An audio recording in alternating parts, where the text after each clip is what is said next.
Yo.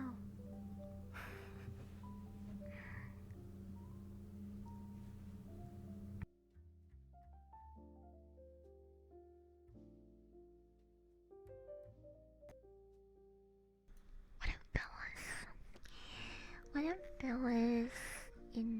In Fort Smillers. Coop is driving? Okay, everyone stay off the fucking road. Everyone stay off the road for your own safety right now. Hi, everyone. Oh, it's my mic. My microphone settings are a bit messed up. No. Ew.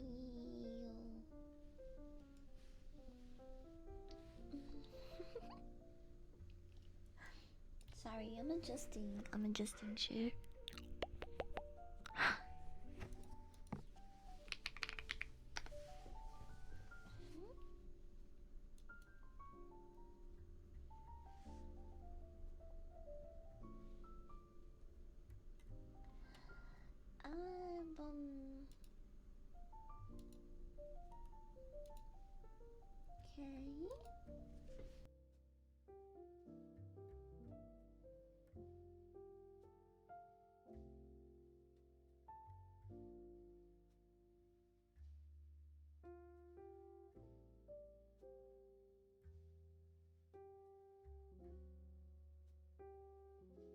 Okay. Okay, okay, okay. I'm ready.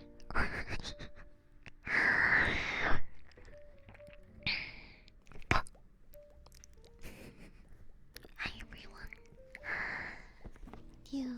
Do you like my new look? you like my new look? I changed my hair a bit. Uh, I changed my hair a bit and I have the old school shirt back.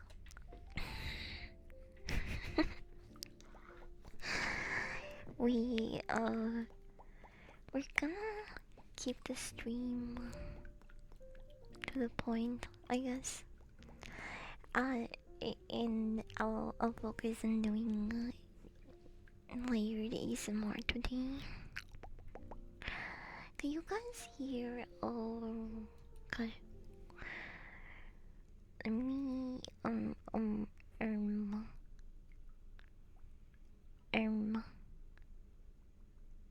the water gloves.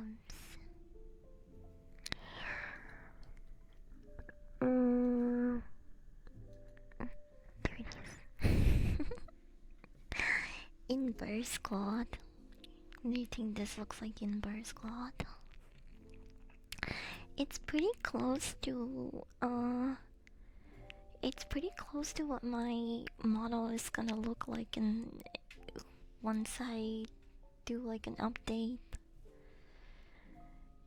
Do you guys think this is too much white?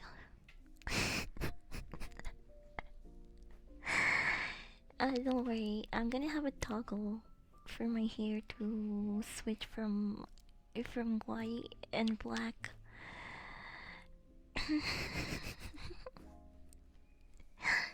So I'm gonna have the ability to switch between the two. Uh, but I think they both fit me. I think I look good with white hair or black hair. I don't know about blonde though. I don't know. I don't think that would fit me. I think I just end up looking like a yarrow all the time because I'm because I'm tan. I feel like I'll end up looking like someone from Jersey Shore. Noticing the enemy bleach, but I'm guessing this is what it's about. Dude, you've never seen Bleach? Why would you confess that? Why would you confess that to a bunch of weebs? I'm meeting family in PA. Oh, I hope you have fun. I hope you have a good day with your family. Bye, Fox. Mwah. Kirby was cool. Yeah, I liked her too. Hi, Kieran. ¿Cómo estás? ¿Cómo estás? ¿Cómo estás? I, uh, I've been having car trouble, so I haven't been out fishing and tanning very much.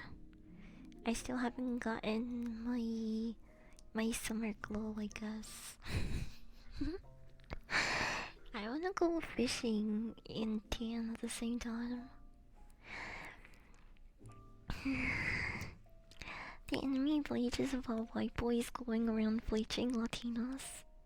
I think we saw a different bleach. I think we saw different enemies. yours sounds really interesting though. Bleach bombing, what the fuck is that? Is that like love bombing? But you know what? Never mind. Never mind. I'm gonna start layering sounds. Can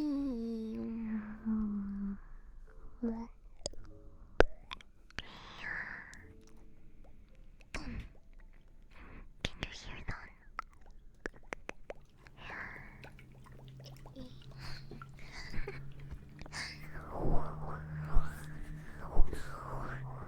Like drive-bys being bullets instead of bullets. They would have to be like capsules. That's the movie American History X. I never heard of that.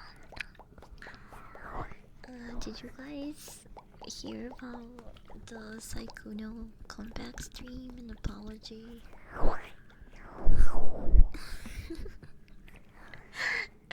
I thought that was really funny. Bro took like a month off. I don't know. I feel like if I were him, I would have taken a bit of a longer break to just like let everything fully simmer down, I guess.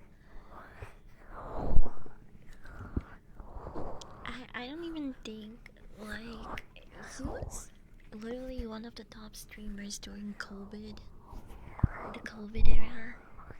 So I'll be surprised if he didn't have like money and other assets, you know, to be able to take a longer break.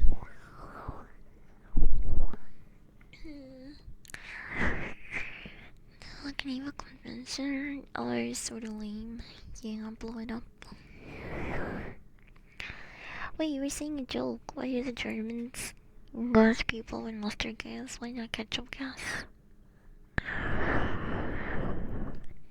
Because mustard is yummier. I don't know. Someone got banned in this chat saying I'm a new VTuber.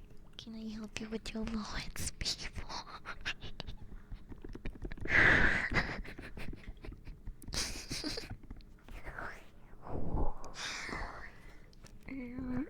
That's funny. I bet he had a lot of he had a really high viewership on his comeback stream from people just trying to farm a reaction out of him. What about racism? There's a scene where they literally pour milk over a Latino's head in a racist attack. It stars Edward Norton. Never heard of that. American History X. Look it up. American History X.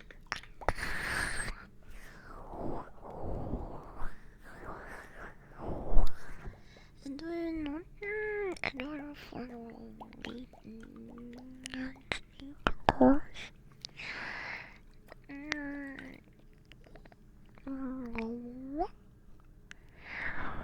Came out. Oh, fuck. Why did I just get bald? Hi Chris, welcome in. Happy Tuesday. Oh, sorry, it's Thursday. Thank you for the reseller. Oh, what? There's so much crackers being crazy in the movie. I need to watch that. I need to watch that. I watched a really interesting movie last night. You guys know that movie with Chris Pratt that came out this year about him being blamed for killing his wife, and he stands trial in this like futuristic society that has AI judges. And the AI gets to decide your fate. Yeah, I didn't watch that movie. I I just brought it up because a lot of people said that it's a Minority Report ripoff. They I saw so many people compare the two. They were basically like, this is just a horrible version of Minority Report. And honestly, when you guys first brought up Minority Report a couple of weeks ago, I literally thought, like, from the name, from the, from the name of the movie, that I was gonna see like people reporting brown people. Hey, hey, you fucking Mexican! Get over here! I just reported you. Es jueves de racismo, así que es aceptable. No, no digas eso. Porque solamente hay que tener un día de racismo, porque no todos. You are such a Twitter user. What is that? What does that have to do with anything? Why did you say it like that? A so hyper-named boil. Boil? Boil. Boil. But I really thought Minority Report was going to be about like a utopian future where um uh, where white people report minorities for being for for like shopping at the same mall or some shit. And uh what the fuck was I saying? Oh right, but it wasn't that, obviously. It's just the name is very confusing. Okay. Um but Minority Report, I think, was a really good watch. It, yes, the sci-fi and all the CGI scenes are not the best. It is a like 2002 movie, so don't expect any crazy graphics and effects. But I really like the storyline. I was really invested because your first thought was political shit. Political? What? Racism is not political. Can racism just be like funny sometimes? It doesn't always have to be political. I don't think jokes that are specifically about race are political. I don't think that. I think you are. You are Twitter brained.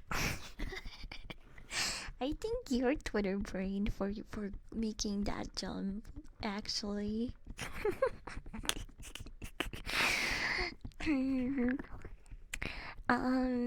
Basically that scene from Peacemaker where the black lady goes to Earth too and everyone starts chasing after her. Huh? Hey, I love when people tell me why jokes it's funny. Benny, oh my god, you know what I thought was really fucking funny?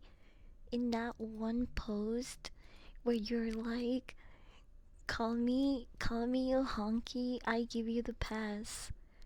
They fucking nerfed your reply.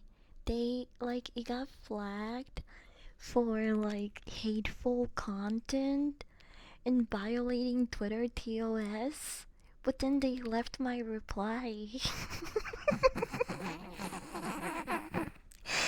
They literally were like, you can't say that, but the brown girl can say it.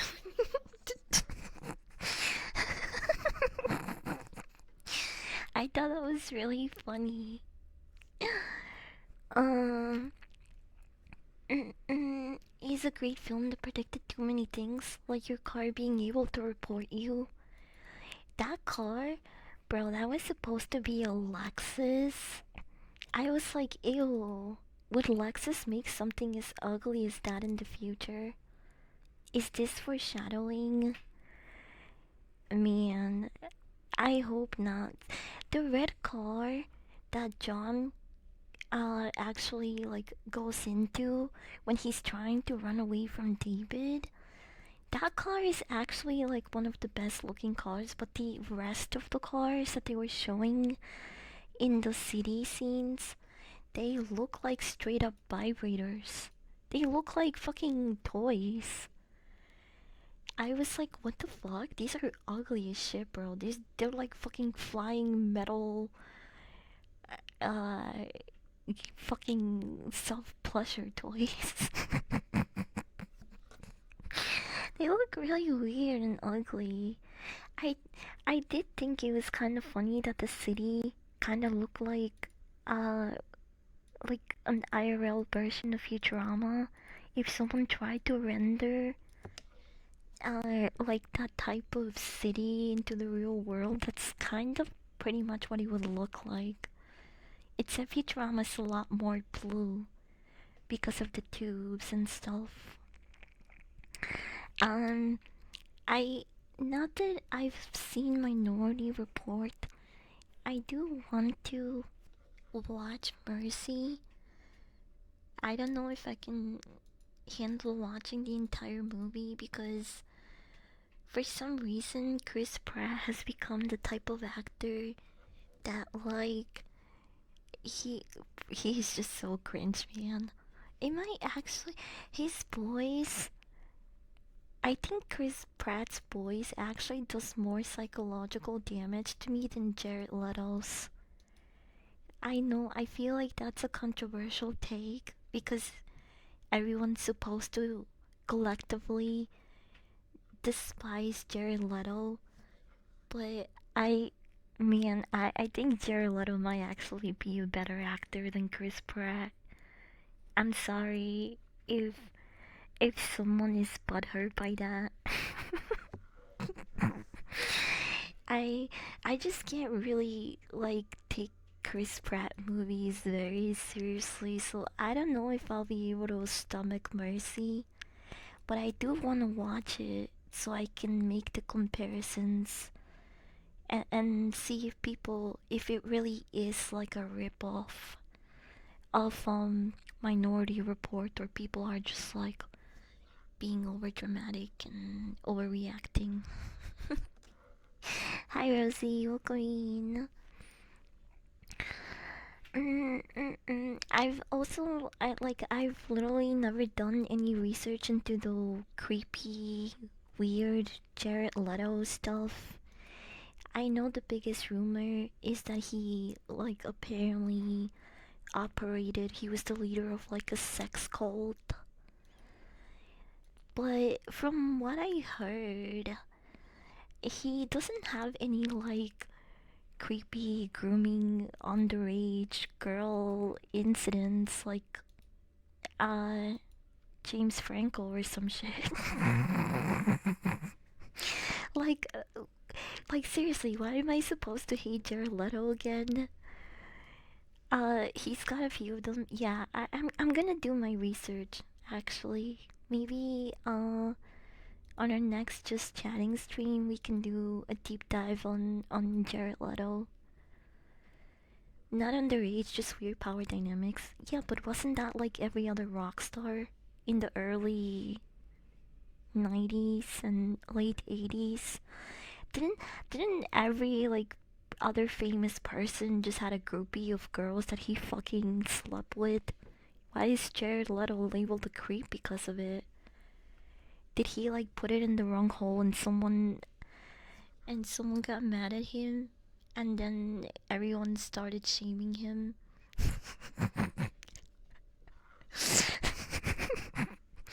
I don't know, bro. It just sounds like normal famous person shit. I don't want to say normal because that's not really normal. It's just like you you can kind of expect it from a lot of these Hollywood types, I guess. I'm not saying it's an excuse. I'm not saying they get a pass. I'm just saying that it seems like a pretty common offense in uh in the acting famous people sphere, I guess. Yeah. Why can I have a sex call?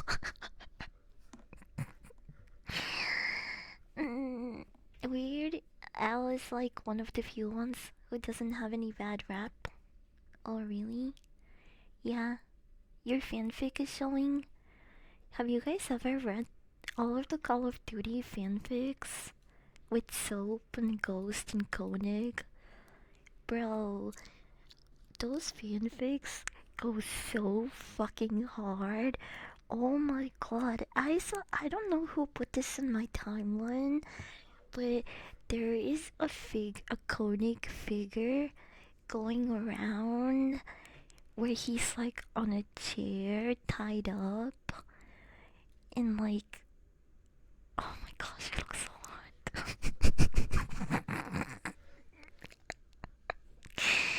I want that figure so bad. I don't know if it was real though. Like I was looking for a link to purchase it.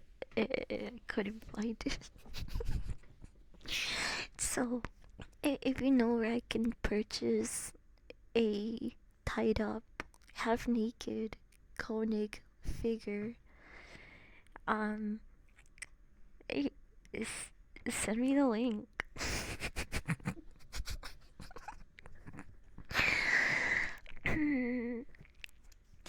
it, it's really frequent. Yeah, exactly. If we push the allegations aside, he's a pretty decent dude.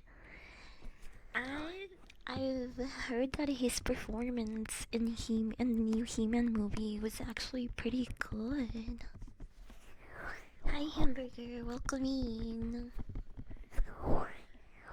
Is he happy or sad? I'm happy. Do you think I'm sad because I have kind of like emo-ish makeup on? Because I have messy mascara?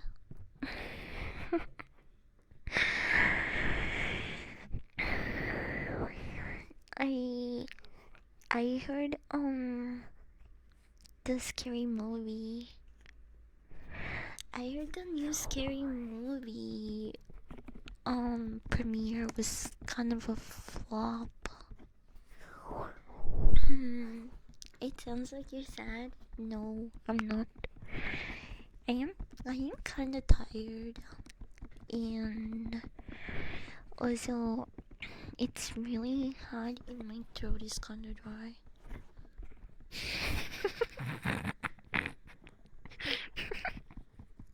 Is it the fuck up?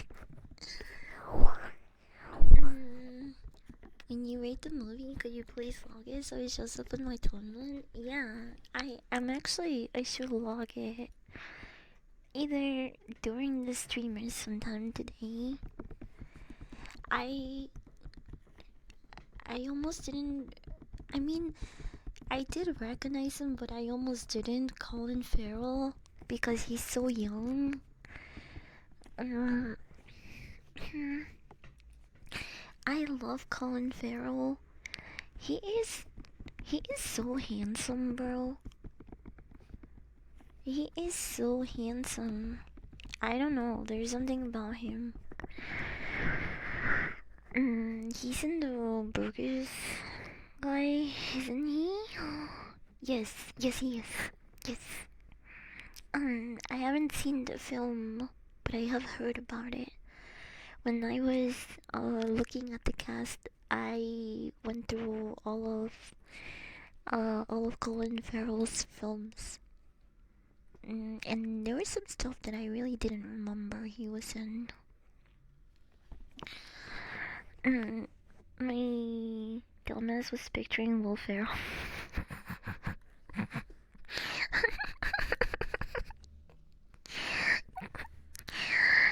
Mm, Not that film. Or in The Lobster, yeah. I I I like The Lobster. I really did. But I feel like The Lobster is also a lot of it's one of those movies that like you can't really like you can't really recommend to your more normie friends. Because they'll be like, what the fuck? They'll never trust your taste after that. They'll be like, what the fuck did you just ask me to watch? Type of movie. But it is generally a really good movie. I love a lot of the scenes and shots. The fucking plot is weird as fuck, but it's hmm, you would be really invested throughout the entire film. I think it's almost, or it is, uh, it's like an over 2 hour film, I think. Let's see. Oh, it's an hour and 58 minutes. So, almost 2 hours. It's also one of those movies that, I, after, if it's not like fresh, you kind of have a hard time explaining it to people. I've only seen it once, uh, like 2 years ago, maybe. I think I saw it for the first time 2 years ago. So a lot of the details are blurry, but at some point I did rate it on Letterboxd. I gave it 3 stars, 3 out of 5. I would like to do a actual video and review on it, so maybe I'll rewatch it. I don't know if my rating will change after the second watch, but we'll see. Anyway, yeah, Colin Farrell was really handsome in Minority Report. in in Inetako. Thank you for the follow. Welcome. I wanna lay down when my sheets are being washed. Oh, once the sheets come out of the dryer, you're gonna have one of the best sleeps or naps. Uh, Probably of the week or month. I don't care how hot or cold it is. Fresh sheets out of the dryer just hits so good. It's some of my best naps and sleep.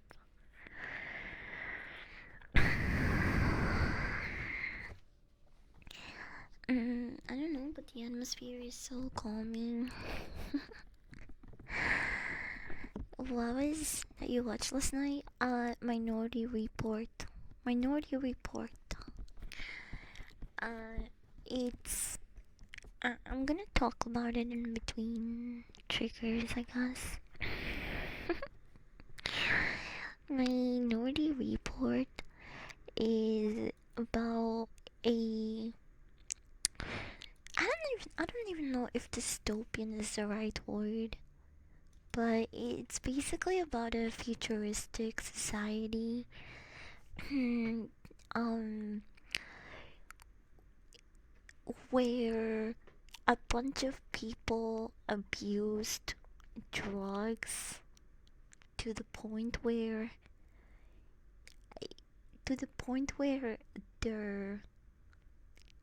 their kids became like cosmic crack babies.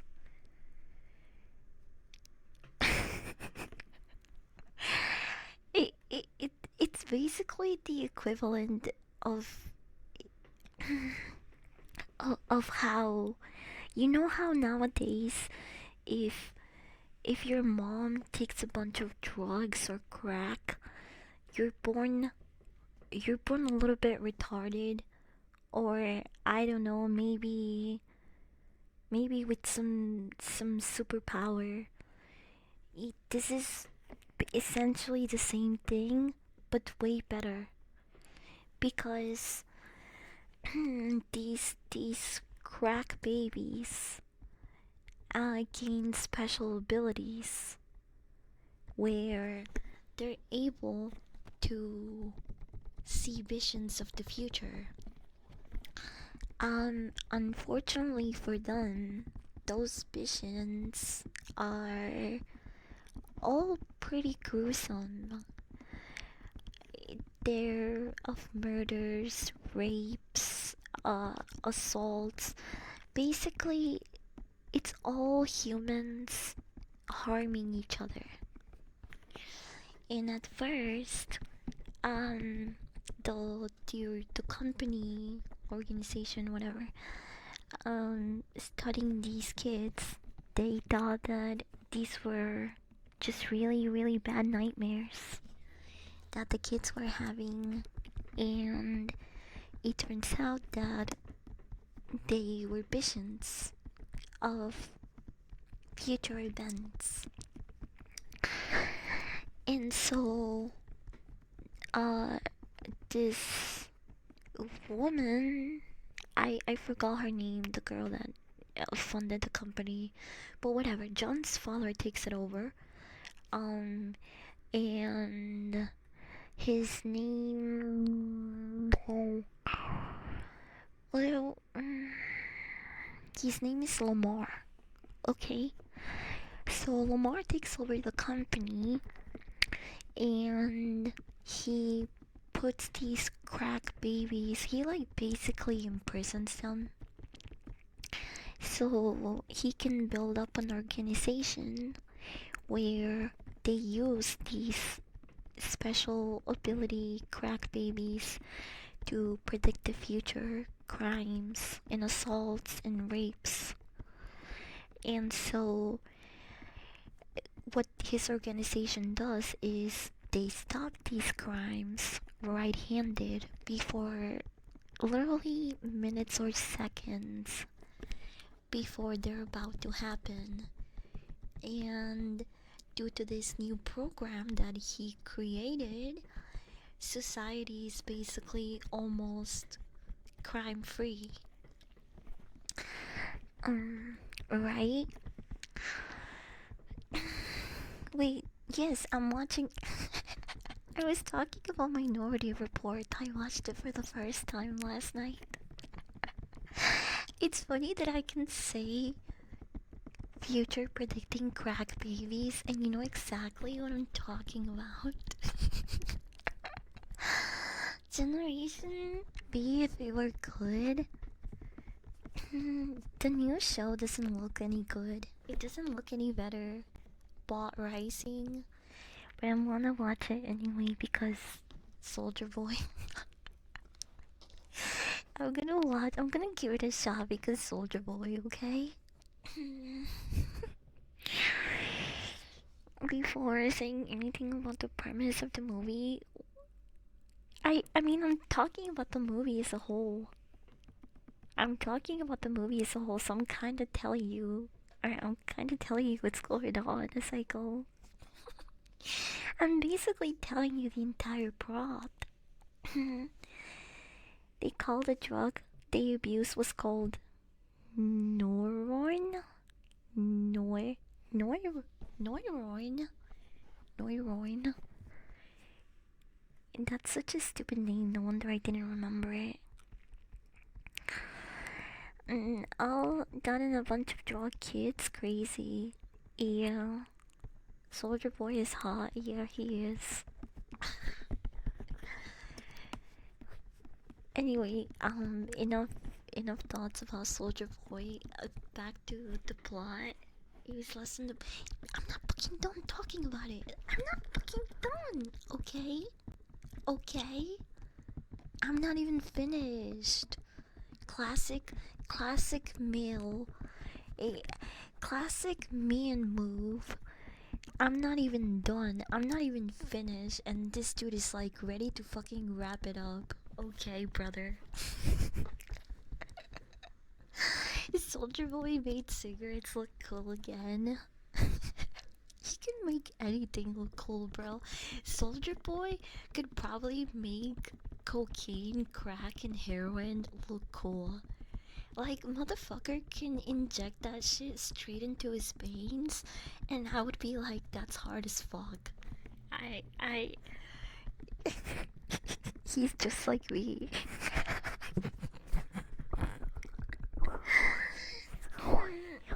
Hi, Coop.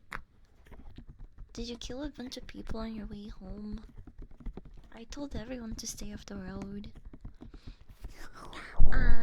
Anyway, so back to the movie. Lamar needed to form. He needed to form these crack, cosmic, predicting babies. To run his company, his organization, right? And one of the crack baby's parents, she actually got her shit together. She cleaned up her act and, got off drugs. So she approached Lamar and basically asked for guardianship of her daughter back. She asked for her daughter back because she wanted to give her, like a normal, semi-normal lifestyle now that she wasn't a fucking drug addict. But the girl that the mom wanted to take was one of the strongest crack baby psychics. And Lamar was like, I need her to run my operation. She's like a very important part of the puzzle. So, no, she's not fucking coming back with you. And so, Lamar kills Agatha. Her name is Agatha, the psychic crack baby. He kills Agatha's mom so she can continue to basically be imprisoned and work for Lamar and his company. And so, yeah, funny enough, her name is Argata. Argata? I don't fucking remember. Something like that. Agatha? I don't know. I don't remember if it had an R or not. Agatha? Yeah? Wait, it had no R? Okay. Agatha, whatever. Sorry for giving her the hard R. I didn't mean to do that. Have it. I'm kidding. I'm fucking kidding. Don't clip that. Don't. Please. You come from the land down under. Hi, no Gimon. Hi, no Gimon. Welcome in. Actually, it's our Kartar. Sort of. You gotta pass once. Don't give everyone the hard R now.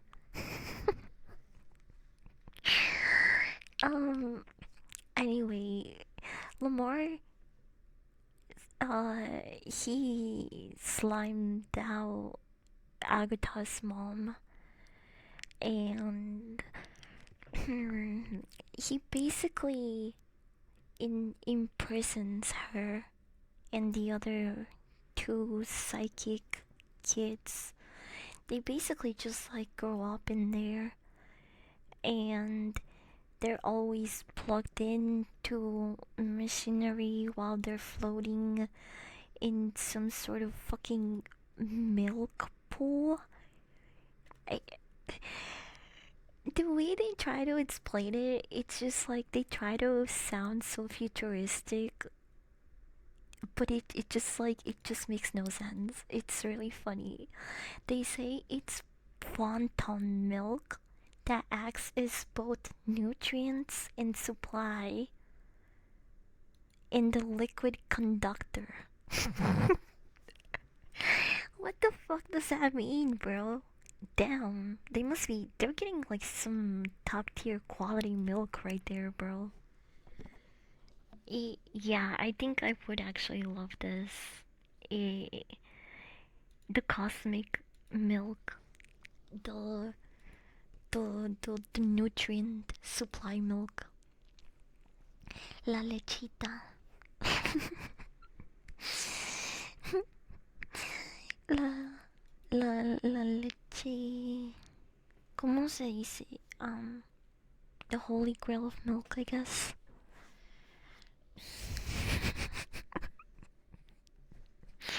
Cocaine and baking powder. Uh, maybe. They are crack babies. Anyway, John, I forgot to really mention this, this important detail that they showed us at the very beginning, but John, um, he recently was divorced. Is he divorced? Well, he split from his wife because they lost a child. Well, not they. John did. He did actually, technically. He lost a kid because he was hanging out with his son at like a public pool, and he was talking to him about whales and how they hold their breath. And the son was like, "Oh, you should train to hold your breath like a whale, blah blah blah." And he's like, "Okay, son, let me just submerge myself underwater for as long as I can, and then once he fucking comes up, the kid is not there." So his fucking son gets kidnapped while this dumbass is underwater holding his breath. Look, son, look how long I can hold my breath underwater, and he's gone. He's fucking gone.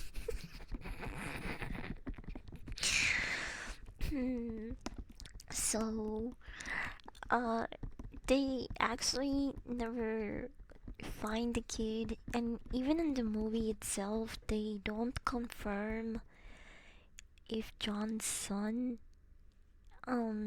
was killed or like, I don't know, he's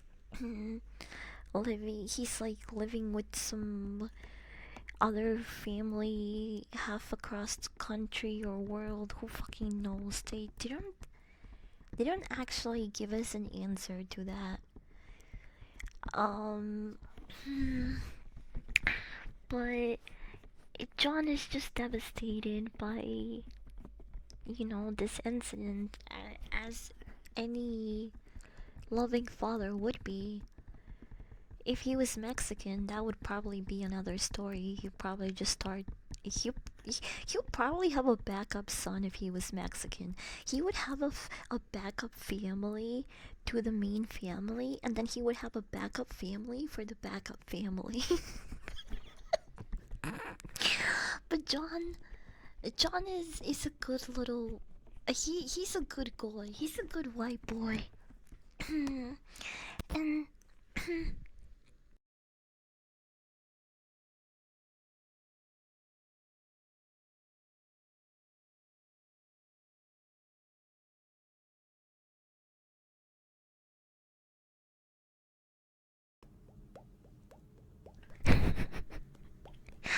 my bad. I needed to cough. I needed to cough. Um, but anyway, John is just devastated by this, and his wife is too. They split, and they they're both never really get an answer to what happened to their son. And so, okay, now that I've given you a bit of John lore and, aired out his drama for you, let's go skip into the present day where John is basically the head of the unit that that sees the predictions and gets a team together to execute these operations where they stop the the crimes and murders and rapes and all of this shit. If he was black, the movie is over in 5 minutes flat. Why?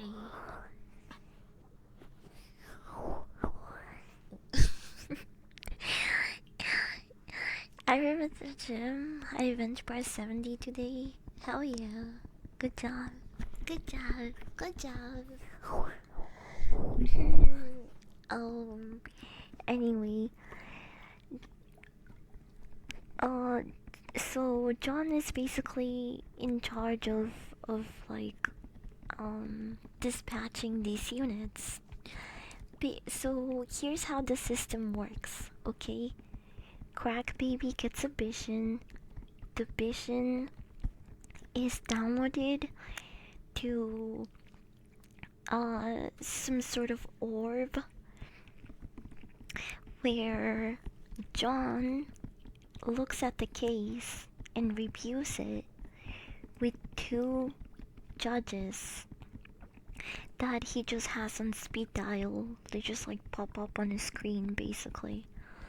And all three of them look at the vision, and then the judges give John and his team the go to, intervene in the event.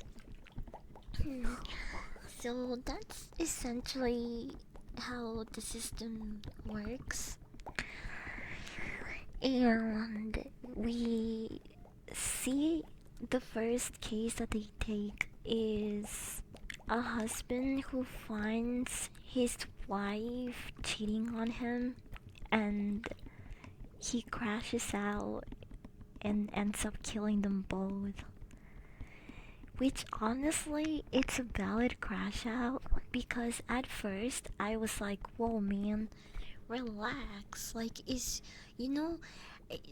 sucks that you got cheated on, but like, you don't need to ruin your whole life over this and like, and murder them both. That's a little bit, that's a little bit dramatic. But then, they gave us a little bit more lore of how the events were going down, and homeboy was trying to like get some. He he he was trying to, tap that every once in a while. And the wife was like, "Oh, not tonight. I'm really tired," or "I will do it another time." Blah blah blah. And she just fucking like push him away. And as soon as he leaves for work, she invites some other dude. And the other guy is like kissing her up in the bathroom or some shit.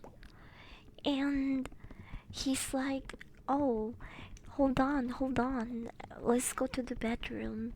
And the wife is like, "No, let's do it right here, right now." And I was like, "Bitch, really? All over the house? All over the house? Dude, this shameless whore, what the fuck?"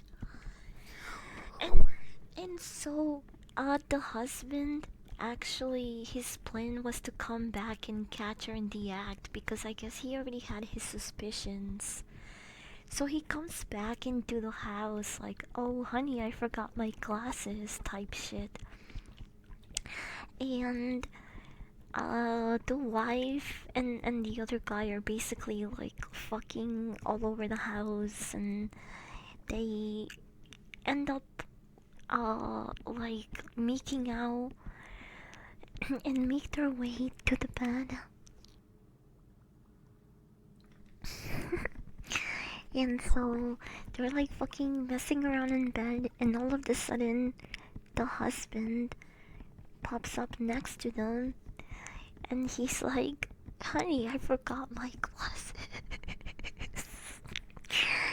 And he's like holding a pair of scissors, and the woman was like, I forgot what the husband's name was, but she was basically like, "No, don't hurt yourself over this." And that scene was really funny to me, because obviously from the crackhead baby's vision, we already know that his intent wasn't to kill himself in front of them. Bitch, those scissors were coming for you. And so, before he could swing at his wife, John and his unit come through the fucking window, and like they stop it from happening, so the guy doesn't end up killing his wife and the guy she was cheating with. Which honestly, I am totally on the guy's side. After seeing how sneaky the wife was, and how she kept rejecting him, his advances, and showed him absolutely no affection, I was like, you know what, he's valid. I would crash out the same way.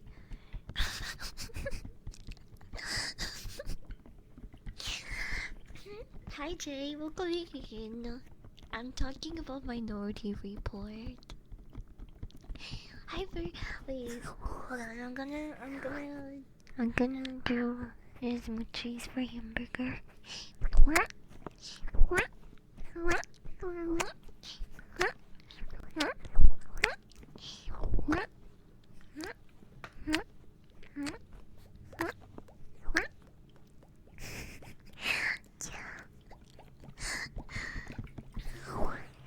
Maybe he was a clerk, and it's an elaborate roleplay. I don't think so. Usually, when it's those type of arrangements, the guy is like really into it, right? I don't think the husband was very happy about what was going on.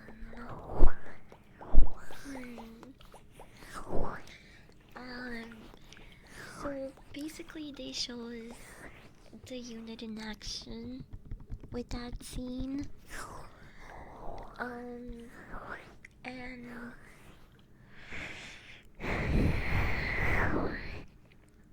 we also see that once they arrest someone that is seconds away from committing a violent crime, they put a collar around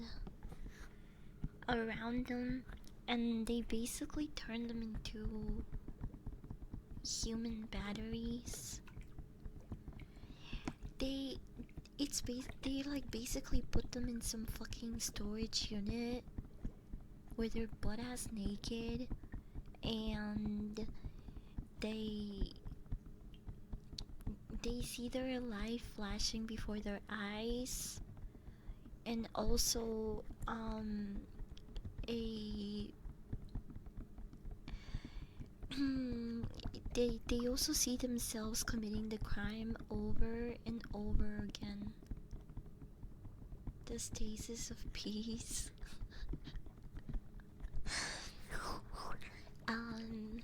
So yeah, once this organization catches you, you're basically put in storage, and you are hooked to a machine that just flashes your life before you and shows you violently committing a crime over and over again. Which I think it's a really fucked up system. I think that might actually be just worse than death at that point.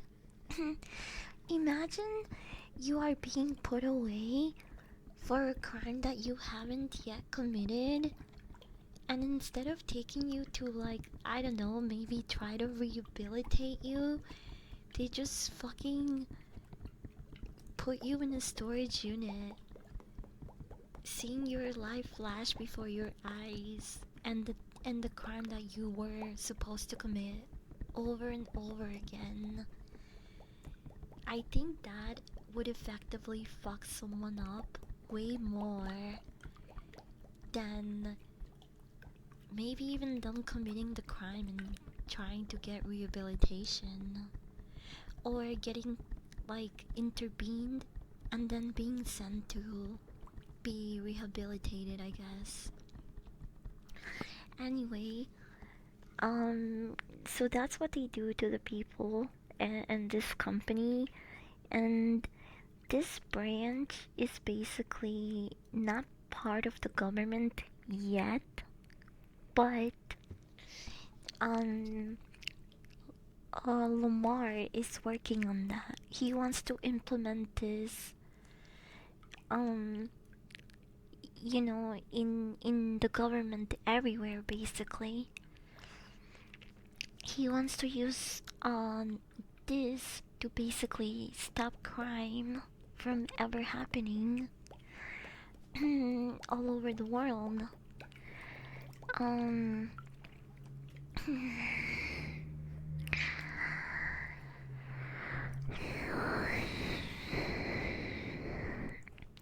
he tells John, his son, that you don't choose the things you believe in, they chose you.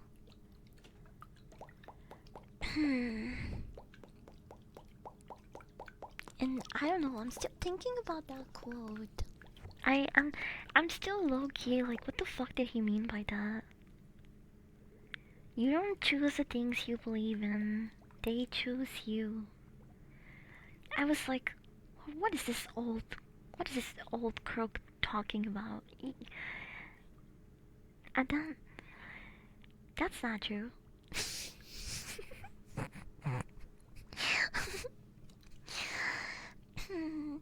They need the sweetest juices their brains produce when they're being tortured with their future crimes, obviously.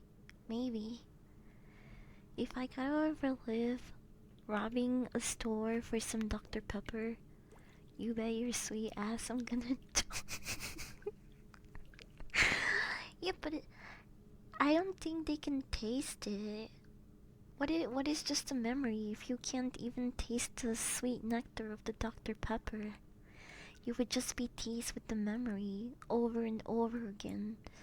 And one day, you'll ask yourself, I wonder what this tasted like. And it's going to make you really sad and depressed. I feel like eventually all of the joy out of those memories just gets sucked away as you keep repeating them and reliving them for days to come. It's the sweet taste. Oh, stealing it. Hi, Rose. Happy Thursday. You believe in what you were raised with? Like, if we were born 500 years ago, we would have believed the world was flat. I guess when you put it that way, it does kind of make sense. But I am also one of those believers of like I am in control of my future, of my life. Some people like they will debate on the theory that there is no such thing as free will. I am the part of the I am on the part of the people that think that's total bullshit. And I do have free will, and a lot of my choices and paths in life are not predetermined by the universe or some sort of, you know, higher being or power. The flat world belief was dismissed by most peasants in societies over 2,000 years ago. Research 1,800 years ago and died again years ago. They probably believe in star signs as well. Everyone has free will, they just don't have free don't.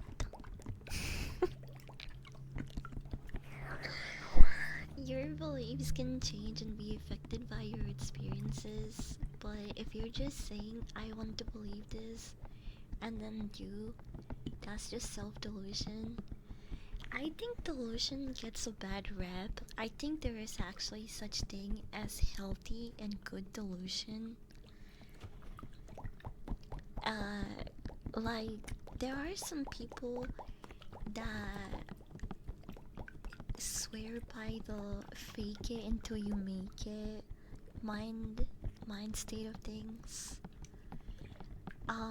And that you know, I think we underestimate how much a change of mind state can, you know, how far it can take us by telling yourself, gaslighting yourself that you can do this or you can continue to do, or you can achieve that goal no matter how, you know, unrealistic or unreachable it seems. But yeah, I would say that's just a small example of good delusion. There is obviously a lot more examples of bad delusion.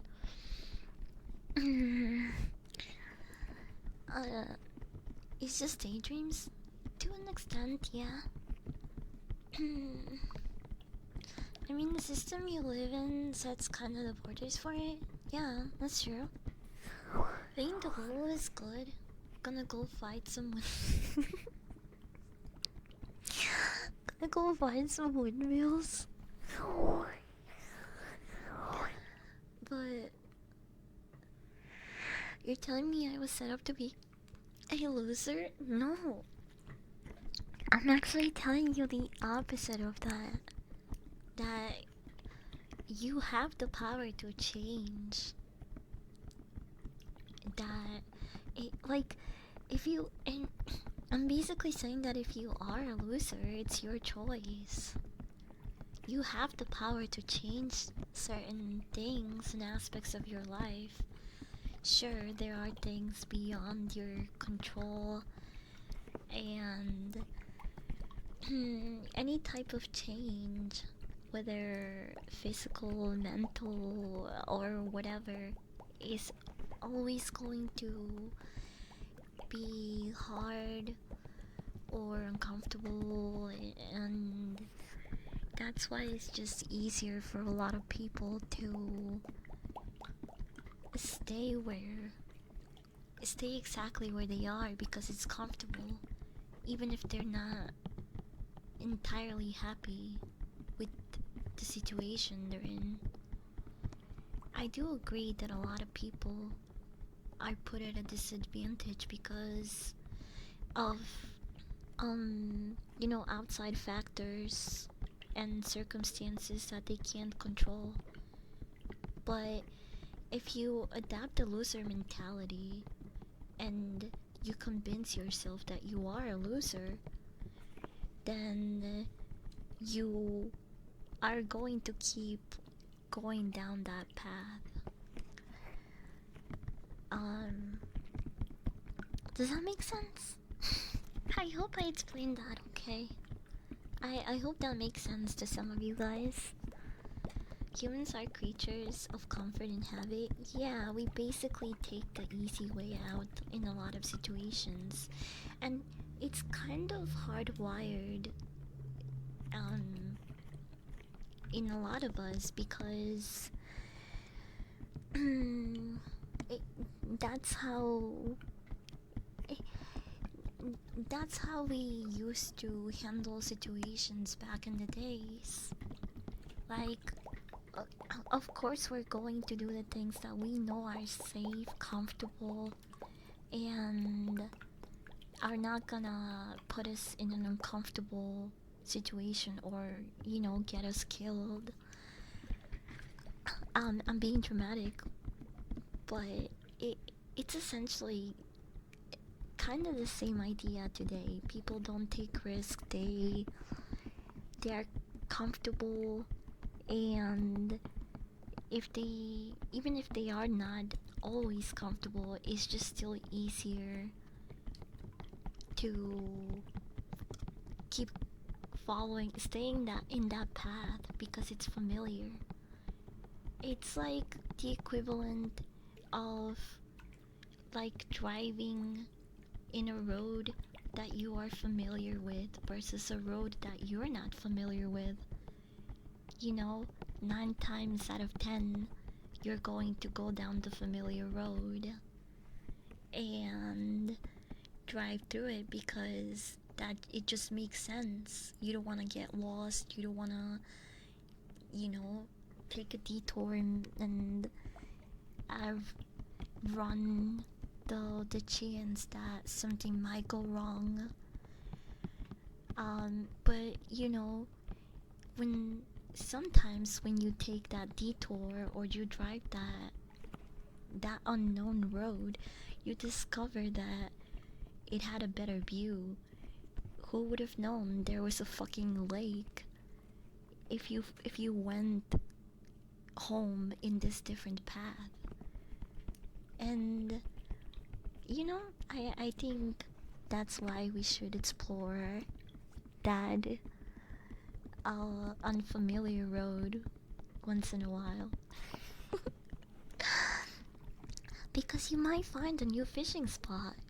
You never know, man.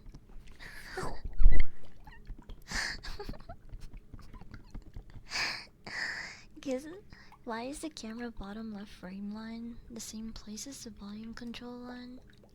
Like, oh, I don't know. I have no idea what you're even paying attention to.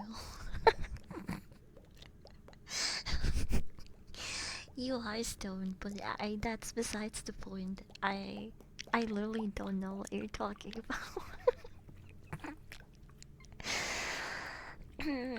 is usually the safest bet on survival because survival is core. Yeah, exactly. That's basically what I meant by saying that it's literally ingrained in us biologically because it's it, it's uh it's something uh we've taken in as a means of survival. It's just survival behavior. It doesn't it doesn't mean that you are a coward or you're lazy. A lot of people a lot of people take the safe route, which is um why oftentimes the people that don't are the ones that you know experience and end up on on different on different ends of the road, I guess.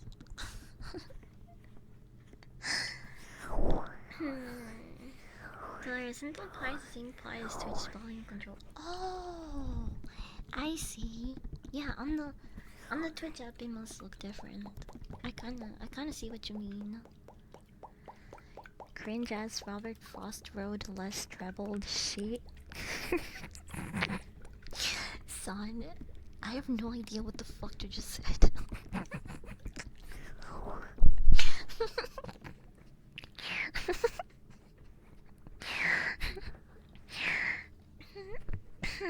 It sounds like I need to be as stoned as you guys.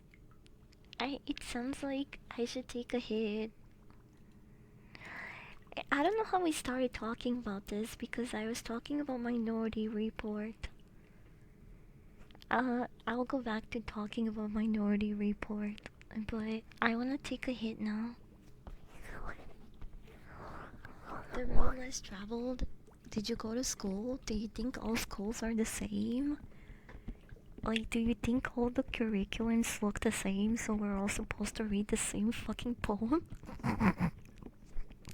Did you go to school?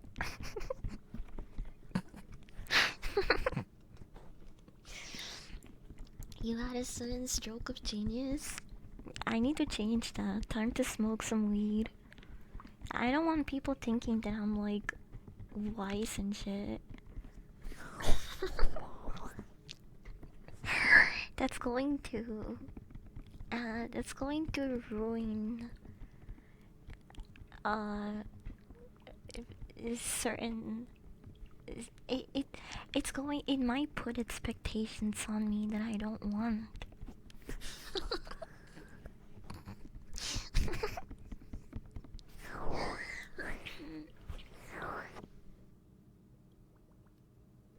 Both of you to assume Mexican have skull. You know what's the crazy thing? That a lot of I mean, I feel like you in this city, I don't know about anywhere else in Mexico, but the schools there are really fucking advanced. Um, Especially the schools in like I mean obviously in good areas where they have money. And usually they're also bilingual. Like they teach them. There's schools out there teaching little Mexican kids English. Can you believe that? I think it needs to stop. I'm kidding. I'm kidding. That's very cool, actually. I good for them. It's those cartoons where the goofy characters become super smart for 5 minutes. Can you shut the fuck up?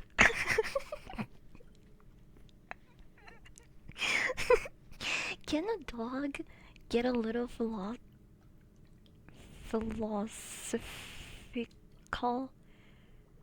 Can can a dog get a little wise? Philosophical. Shut up. I knew how to say that word. I knew how to say it. But just casually flexing or actually your schools are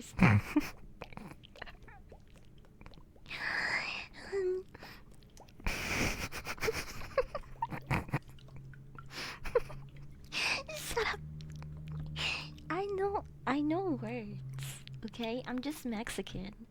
And i- if you correct my vocabulary, you're being ableist, and you clearly are racist and hate foreigners, and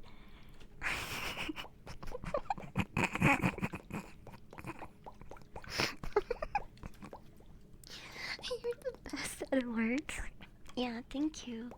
Finally, someone recognizes my genius. The cope is insane. Shut the fuck up. I I am a good dog. I am a smart dog. Actually, the smartest. People say that about me all the time. I brum brum brum. Wait, where's my pongo? I was gonna take a hit. I feel like I said something smart yesterday. Ow, ow, ow. Uh, I hope I hope all of my VTuber girlfriends don't take my post personally, because I really don't. I don't think that there's anything wrong with uh keeping appearance, and and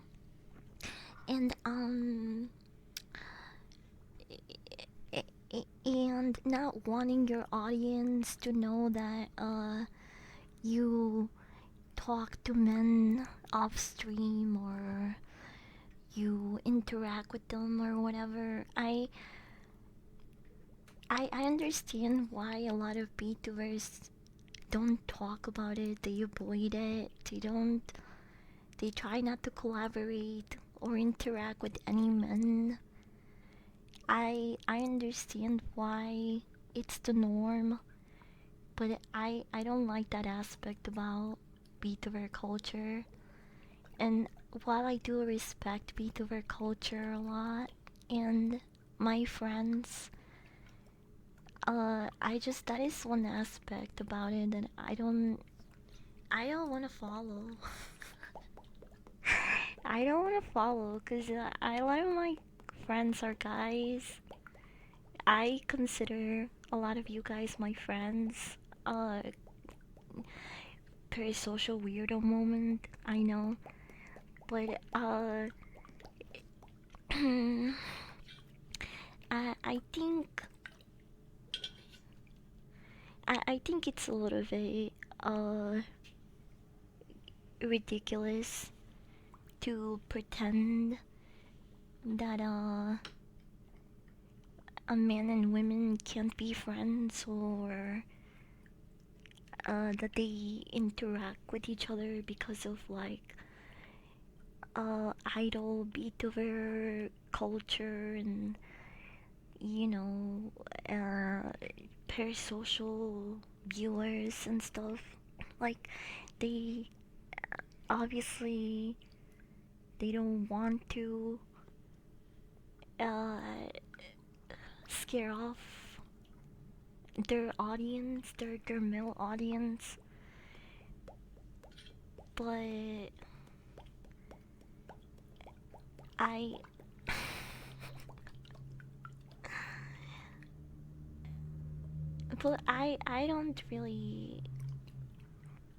I don't really give a shit about that anymore.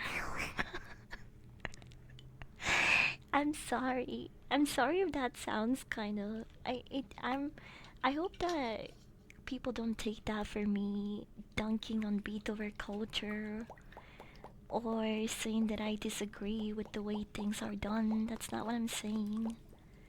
I'm just saying that me personally, I don't want to follow beat-over idol culture to a T. I it's okay if like some people in chat platonically flirt with me, or they have parasocial feelings towards me. I don't I don't see that as a bad thing unless they care too much about who I interact with and my and controlling me and all of those things. I don't really wanna um I don't really wanna curate a space where people are going to be offended or feel bad because I have guy friends. I mean, like, bro, I'm literally a tomboy. Ooh, what the fuck are you expecting? Yeah, like, of course, I have guy friends. I have lots of girlfriends too. Um, but I will say one of the huge B2er things that I don't agree with is, um, pretending that it just like all of the men in my life don't exist. uh, you want got it. You want my wiener pics, totally unrelated, but do you stretch something in MS Paint? How do you stretch?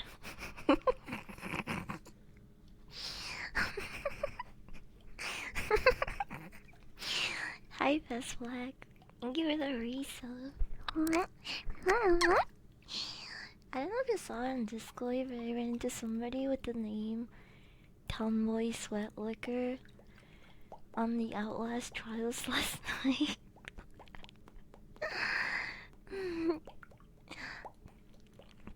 He sounds like a guy that would fit in just fine here. He sounds like someone that would fit in just fine here. I made my ex, who was a VTuber with hundreds of viewers, keep me secret because I didn't want people to harass her for having a relationship.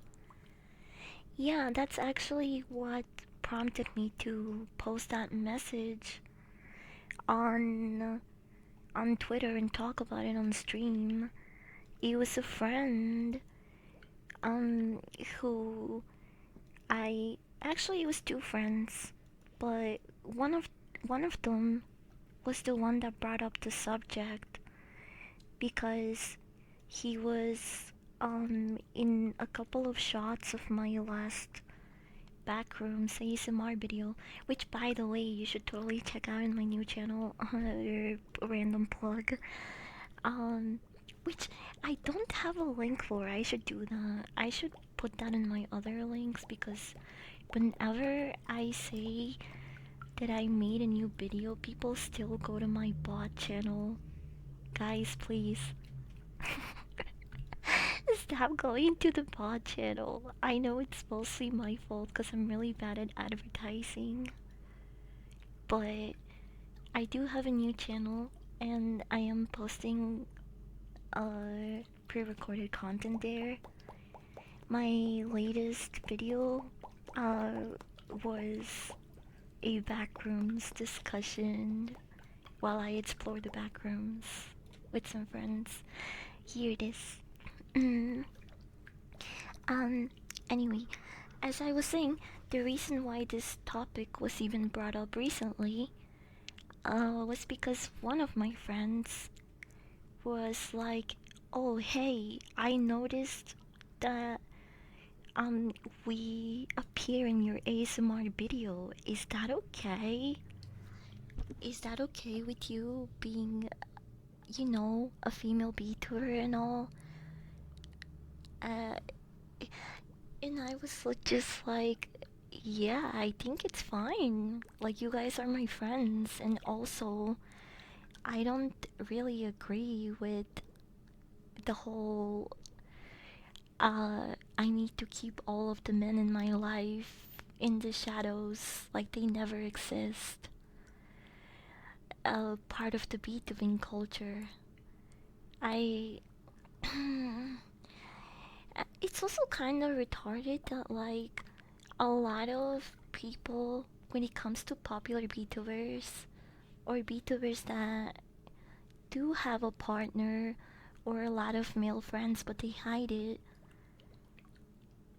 it's like how can you as a viewer really expect them to be your friend? I mean, I guess some people don't watch streamers because, they're just, they want a connection or to get to know them or friends, which is fair. They just watch them for entertainment. Um, but I do feel it's a little bit silly to cater to a male audience and um also kind of, you know, um sorry, I was watching. I started watching my own fucking YouTube video. What is wrong with me?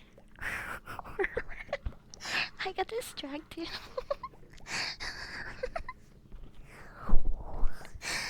I I got a little bit distracted. Uh, Anyway, at the end of the day, I don't think people should really care about this, but unfortunately, it is the norm. Uh, so don't watch VTubers because you think you might have a shot at them. They are most likely in a relationship and hiding it, or um, they are talking to someone. Hmm. Um, and there's been several cases where this becomes like a really big deal, and it's news, and like it really shouldn't be. It really shouldn't be like a huge deal or a career ending factor for some VTubers, because at the end of the day, you I know that it feels like they betrayed you or they lied to you, but when you ask yourself if you seriously like uh if you really know this person, I think for a lot of people, especially when it comes to big streamers, the answer is no. um so yeah, I do understand why uh female women in general and VTubers don't don't talk or show their guy friends or partners whenever. Um, but guys, if I ever manage to fucking get laid, I gotta tell you guys.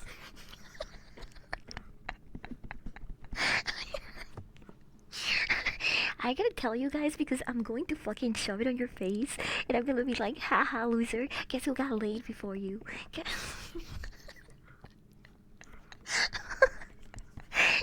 Guess who got some last night, bitch? Not you. Not you. I'm kidding. I'm kidding. I'm kidding. I don't think I want to know when this dog fucks. It's okay. I would probably. I don't know if I would like come in here with that energy, but I feel like I definitely probably talk about it. Like I'll be just because a I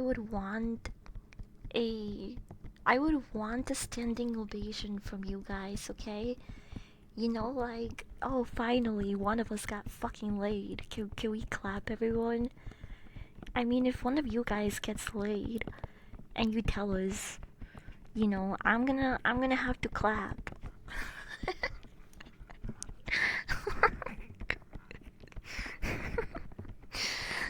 Because I'll be impressed if you manage to get laid sometime soon before me.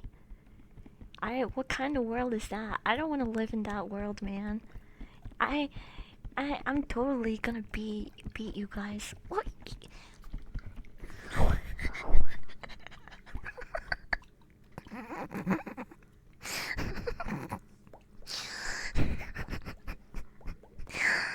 You can't hurt me anymore, Bro, you got laid before me forever ago? Yeah, that's true.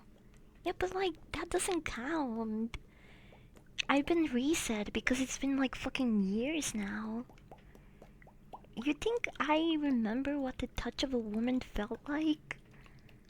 Or a man for that matter? Even worse, a man. Because my last ex was a woman. I've literally have not been touched by a man in 9 years. I've not been touched by a man in like 8 or 9 years. But guess who got touched by a woman though? Oh, that's right. No autographs. Hey, time to remind you.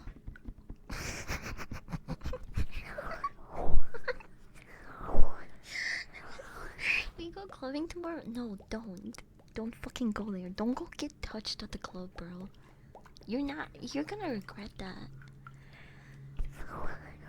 I thought I was an insult, but you need to get laid. It's because all I do is work and stay home. All I do is work and stay home.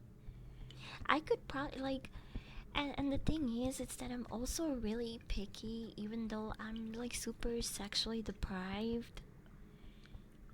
Like, don't get me wrong, I get really down bad sometimes, but I still don't want to just fuck anyone. Fuck on anyone. So, I guess, in a way, I'm basically microdosing, voidism. I'm microdosing the femcel lifestyle. Because I can totally get laid if I wanted to. I think. Yeah, I could. I could. Okay? I am a cute Latina that only has a handful of mental illnesses. I haven't reached double digits yet, which I think I there's a lot of potential there.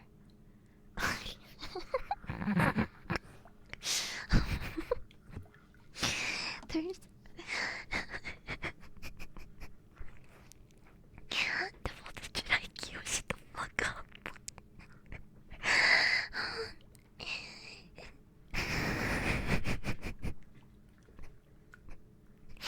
I don't count. That doesn't count. You just need to go outside and touch grass, then touch some else. Yeah, probably. We could all use some of that. We could all use some grass in us.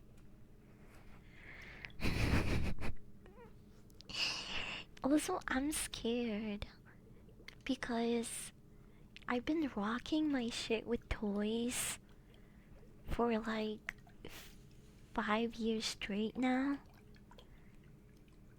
So I feel like normal sex to me will be like, man, this shit kinda sucks. Where are the vibrations? Where's the fucking... I, I want my insides to be scrambled as if I'm having an abortion.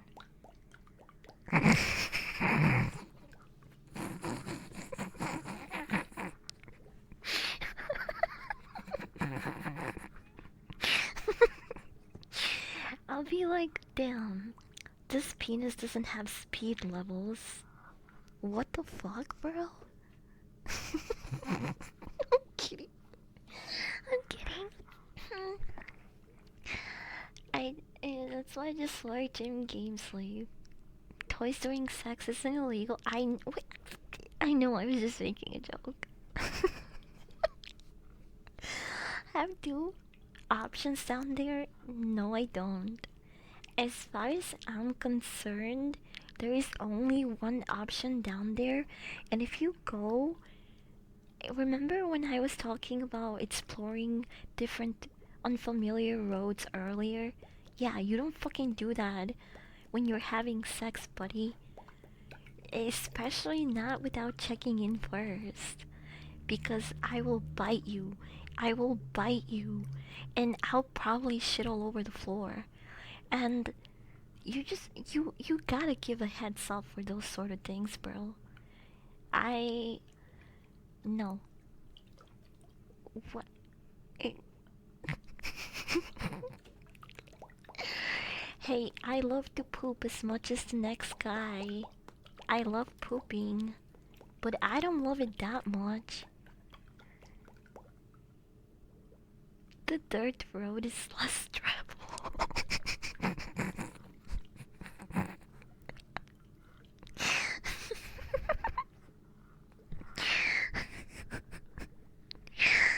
The forbidden road. Oh my god. Yeah, he'll be the only one that shit all over the floor. Kicking the door and the shit on the floor. Kicking the door. Kicking the door. Kicking the door and the shit on the floor and the shit his ass and cold as hell.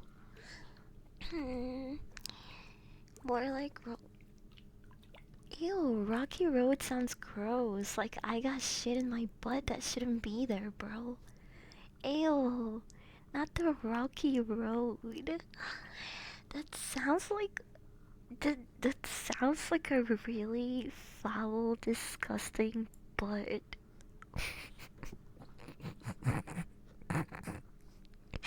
Ew, ew, ew. Pretty sure shit's supposed to be in there, hon. No, no, it's not. I mean, not when you're doing that. That's why you gotta, like, give a heads up. Even I know that, and I don't take it up the butt.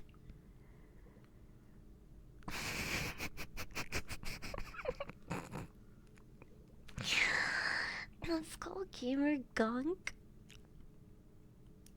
Can you guys stop naming things? Can you?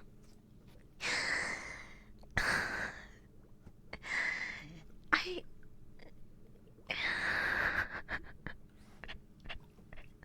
At that point, I'd rather you guys say butthole than fucking Rocky Road.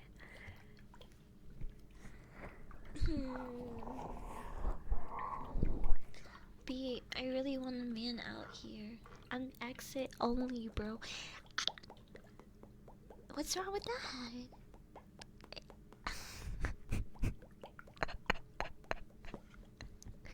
Ew. I hate that I actually love Rocky Road ice cream, but you guys just made it a really bad image. Oh.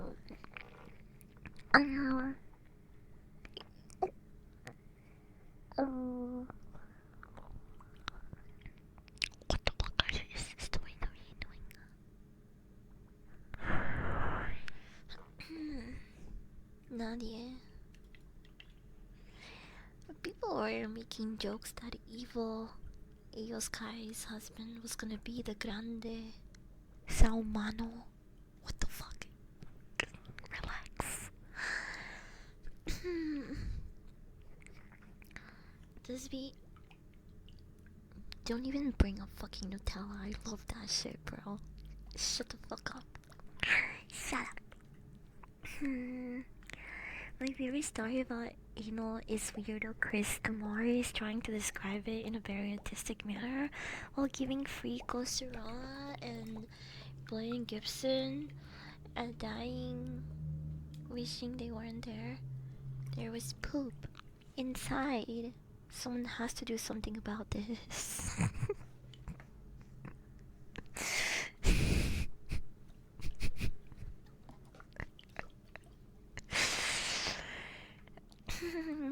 Hey man, you can't say I didn't try it, cause I really did. And it it wasn't a very long try by any means. But if if you were there and you smelled it, you would never want to go down that road again.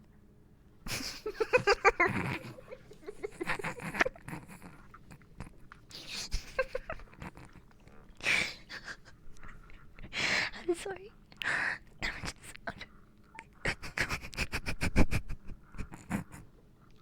I'm so sorry. I'm sorry. I'm sorry. I'm such a disgusting dog.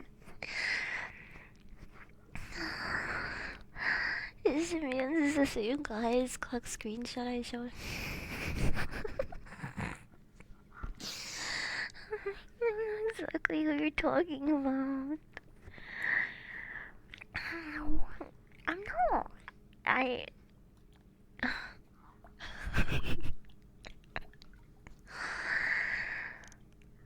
Who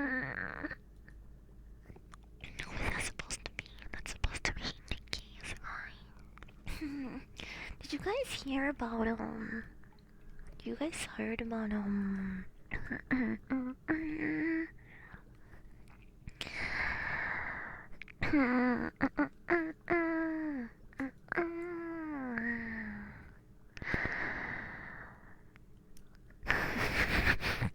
You guys heard about the whole UFC drama with Sean, with Strickland being banned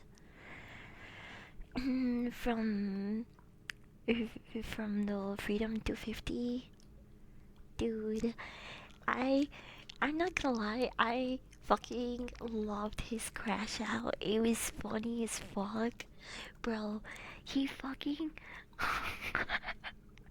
first of all, he got in trouble for making like a Israel joke, and then he doubled down on it, and and yesterday he tripled down by making a video about how he got banned off Freedom 250 because he wasn't Israeli enough.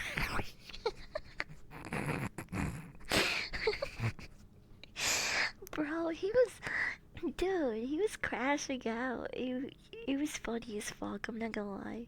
I think it was really funny. I'm totally on his side.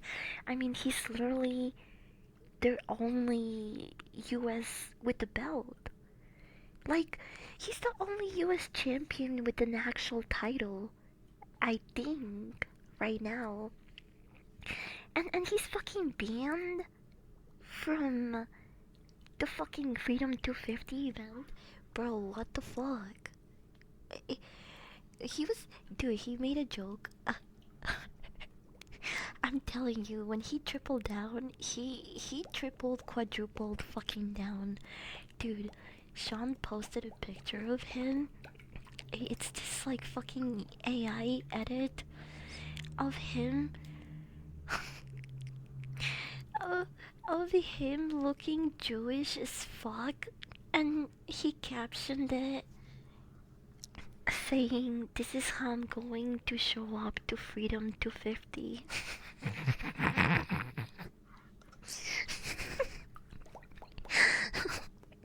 He was like, maybe they'll actually accept me if I look like this. Dude, that shit was so funny. I I wonder if he's made any new posts, because yesterday he was really going off rails. That shit was pretty funny. What? Tweeto? We have a tweeto. Today I learned two things. I'm not gay because I'm exit only, and I now hate Rocky Road ice cream.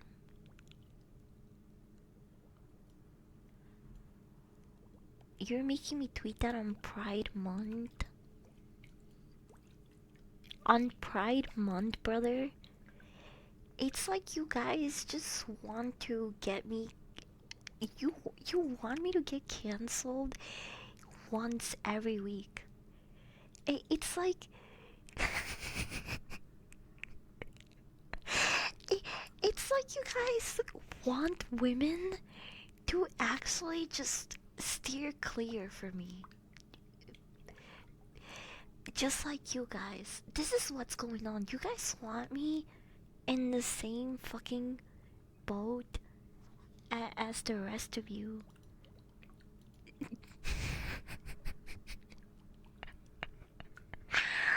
Because your reputation is. Shut the fuck up. It's not my fault. Everyone else just doesn't understand me and is clearly ableist. And. And a snowflake. And my opinions are good. They're the best, actually. And my jokes are funny. And my swag is nice. And my vibes are immaculate, okay? I my my reputation is slay, okay? Hmm.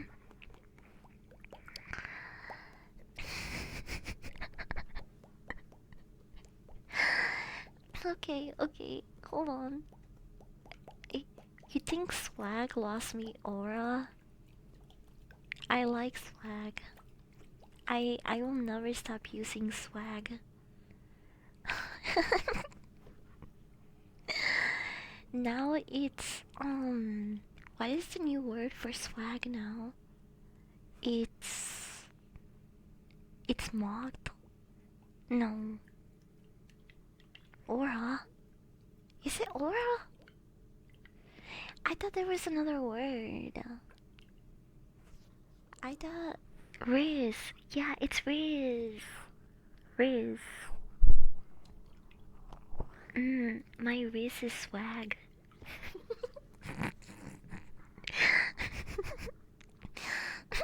My aura is swagged up.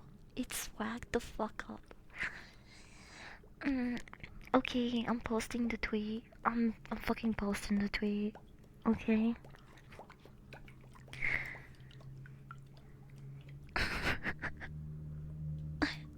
Everyone ignore it. Did you? You made a typo. You made a typo, and I'm putting it with the typo anyway.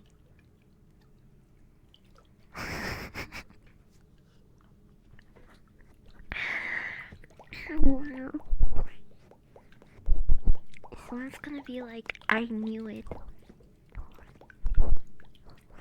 I knew she made too many jokes about the gays to be gay. To I don't know.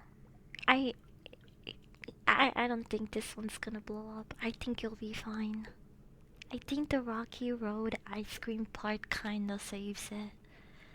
Because they don't, like, there's no context to that, and it just seems like a really off topic, random tweet rather than something that could be seen as offensive.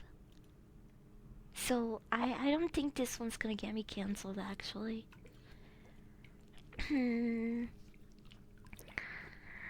I want you to seem unhinged on Twitter as Connie.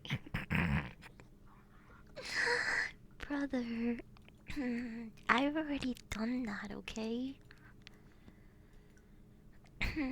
I've already done that a couple of times. I don't think we need any more of that.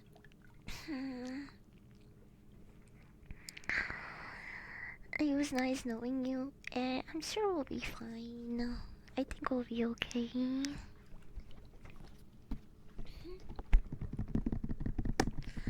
People will find a way to interpret Rocky Road as some sort of racial analogy. What the fuck? I mean, it's Twitter, maybe. Said it was taken. Oh no, what happened?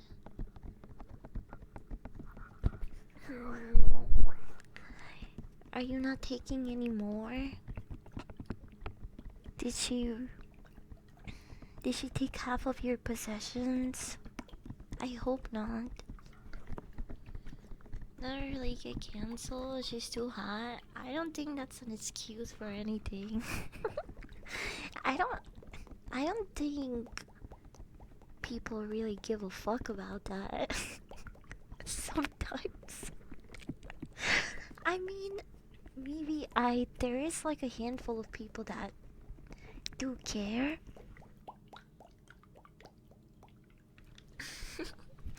And they treat people that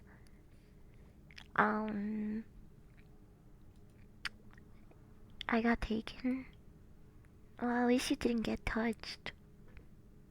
Unless you got touched.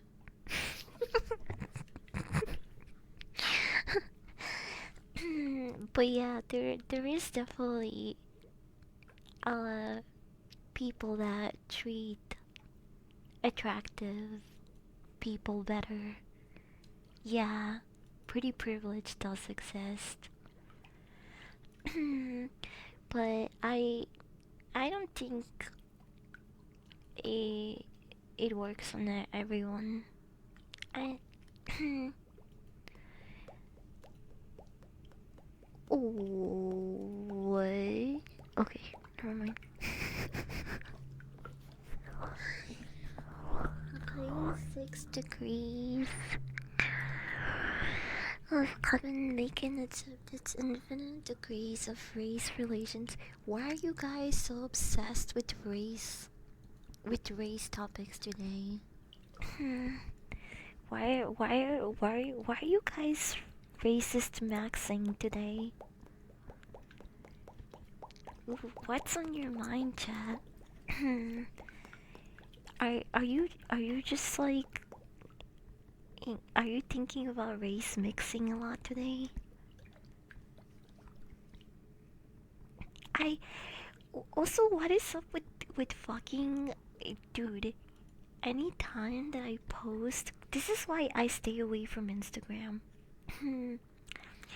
Every time that I've posted an Instagram reel, I get like 90% of the comments are just white boys saying, let's race mix. What the fuck? Why is Instagram so obsessed with race mixing? It's like an entire different crowd over there. It really is a big world. I could say anything. I could say anything on Instagram and the entire comment section will just straight up ignore whatever I'm saying and instead request race mixing. They're just like, race mix with me, please, please. I wanna race mix with this girl. Can I get race mix next? I'm just like, what's going on? Instagram is obsessed with race mixing.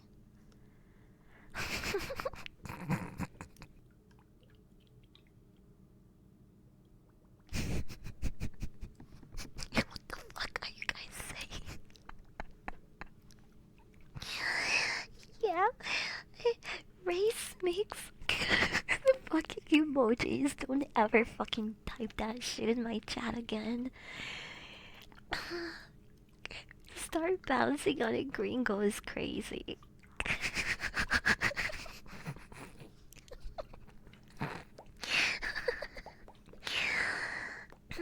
Unironically, I thought Chex Mix was the most disgusting fucking shit ever until I had the cheddar flavor.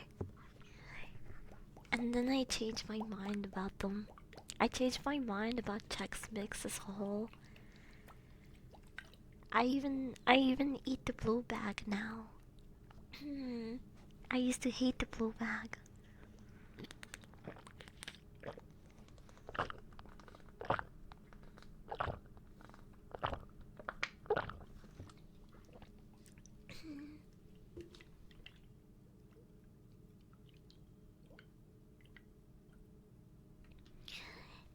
Have you ever had mud buddies?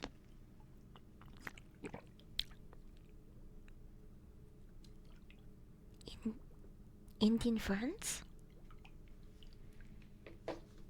Or what are you talking about? What are mud buddies? Like, um,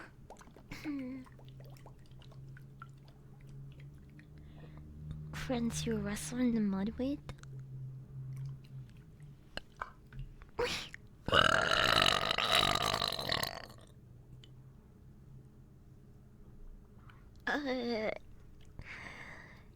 Uh, whoops.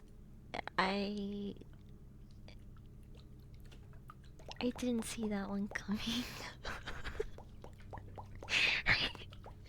I'm sorry. It just slipped out. Why did you make it 3D? Make what 3D? Huh? Mudblood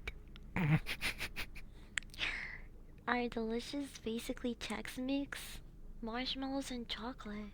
Oh! Oh! Oh! Hmm. The verb one from left to right. Yeah, I'm just giving you the Dolby experience. You're welcome. You're welcome, and thank you for being an A-lister. Thank you for being a Stubbs Cart member.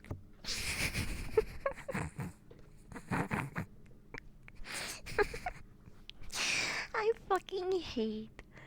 Oh my god, I hate that I know this shit by memory.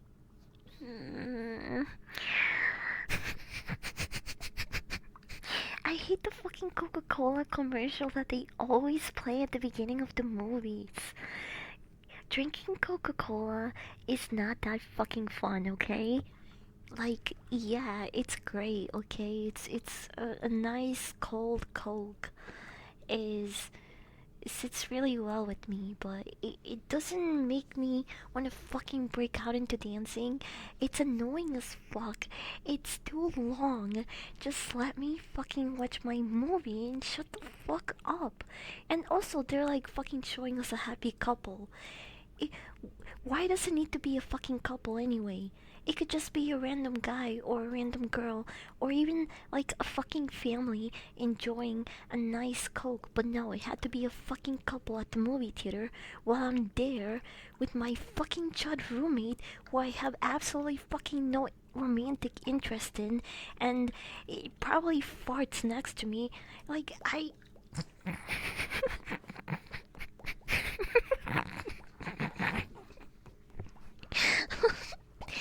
Fuck those advertisements, bro. Seriously, who the fuck are they for? I'm not.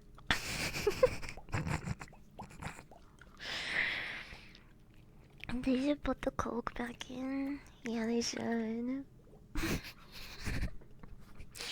Thank you. I am a good girl. Everyone has a loving partner except E. No, not everyone. I don't know what you're talking about. Ask Chad here, who has a loving partner. Huh? Ask. I'm not the only one. Uh, you go to the theater and drink soft drinks? Yes. Yes, I do. I drink Dr. Pepper. Um, and sometimes I'll even take some to on the road. Because the Dr. Pepper machine at my movie theater is actually pretty good. I don't know, the syrup ratio is actually pretty decent. You go to the wait. People get mad at your burps and no they don't. They laugh, which is actually really embarrassing. I try my best not to burp during movies. I basically become a fucking inflated balloon. And then I just explode when I get home.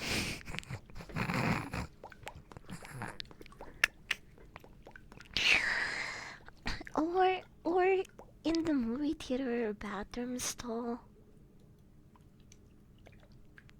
Um, but when I do that, I get so embarrassed that I usually stay in the bathroom stall until everyone leaves.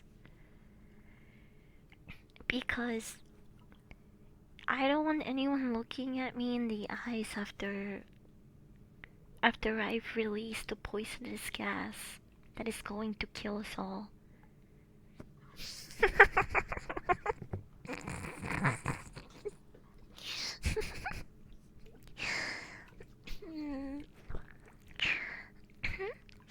Sizer.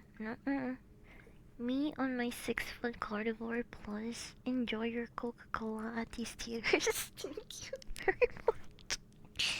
I want the Lucario. I don't need to get called good boy on the internet. Yes, you do. Yes, you do. Yes, you do. You're a good boy.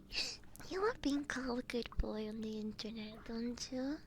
You love being called a good boy by enemy women on the internet, don't you? Yes, you do. Yes, you do. Good boy.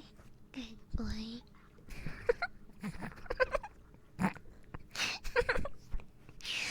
I don't need folks wondering, uh, if I'm blowing up the stall.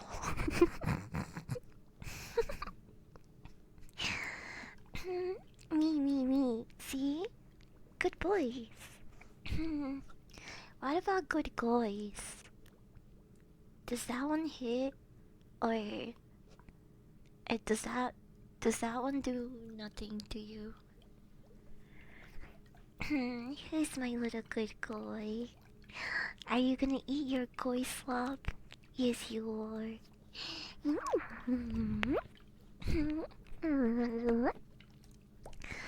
You're Jewish? No. But it's like the word goy is Jewish people's N word. And like, would you tell black people that they can't use the N word? Of course not. Just like you can tell retards not to say retard. So of course, you can use the word goy, especially if it was meant to be used for you. We're reclaiming these words. It's our word now.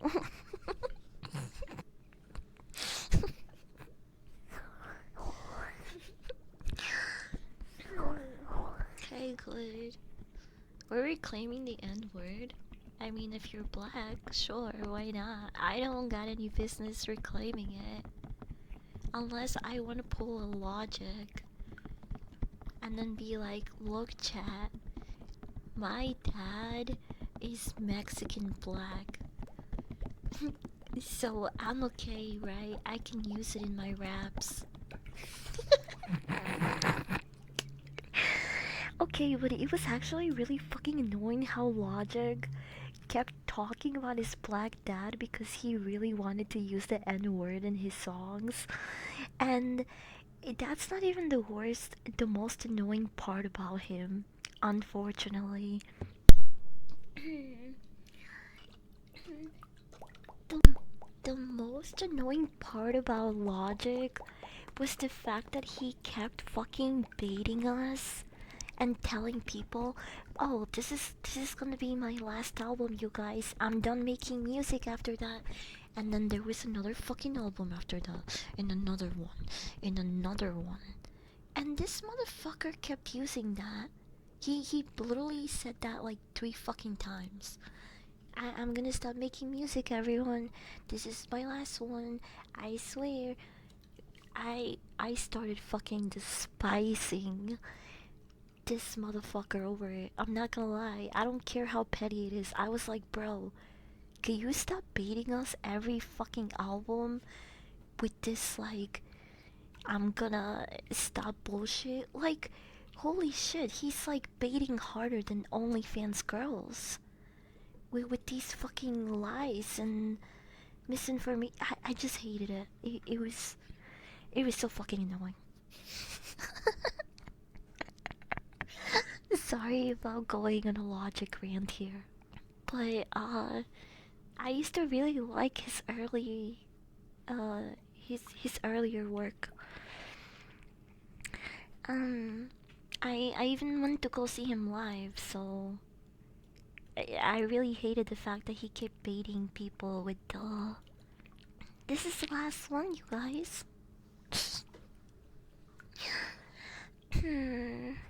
He loved that word, he really did.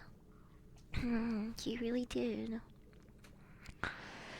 Um, Logic is 1% black and it's okay for him, but when I do. Shut the fuck up.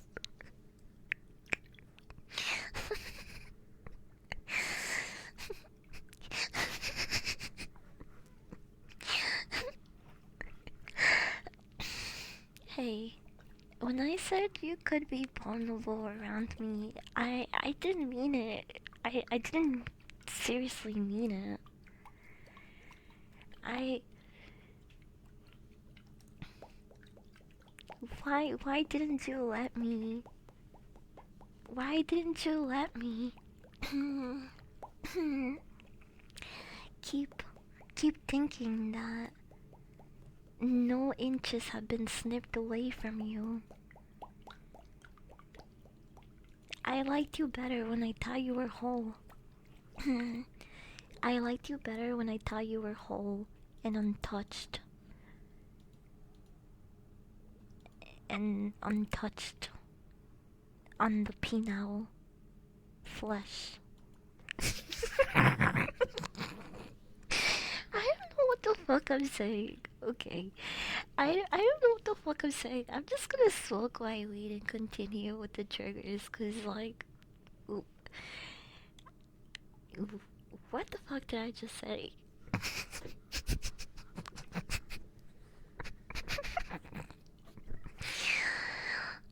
I have all my inches all to. Guys, come on. I'm Latina. I'm Latina. All of the men, all of the men around me have been uncut.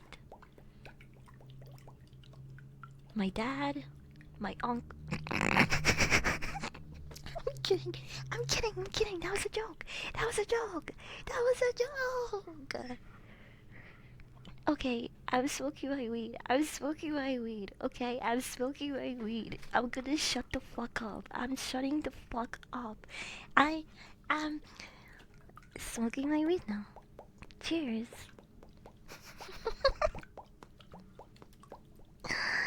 Cheers, cheers.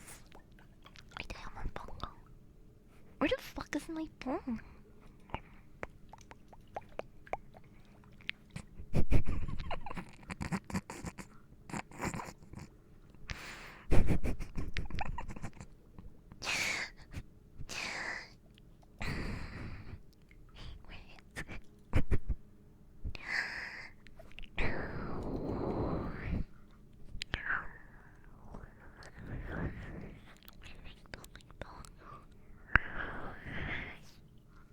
Did I never make a toggle for this one? I have this. Um.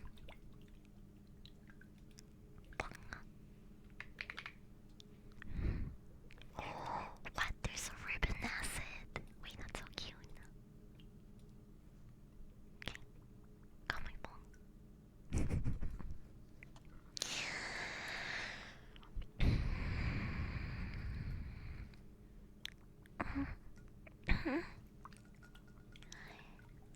I think it's a good sign we actually had to think if it was a joke.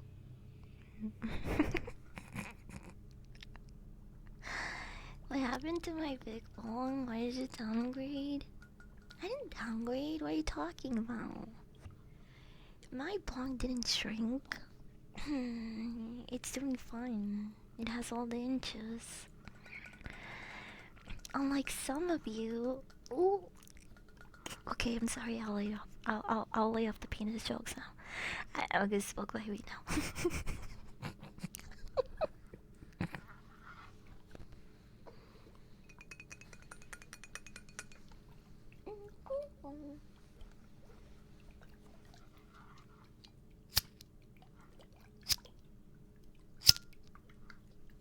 I know. The Google Doc is only growing.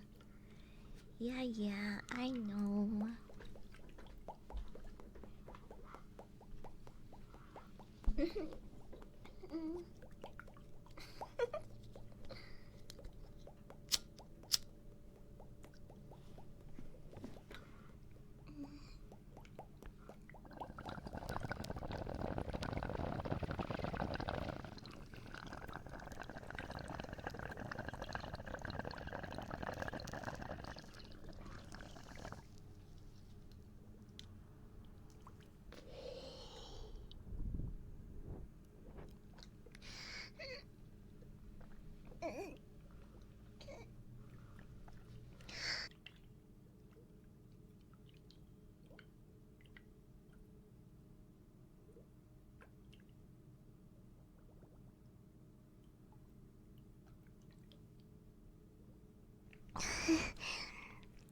She fucked me up.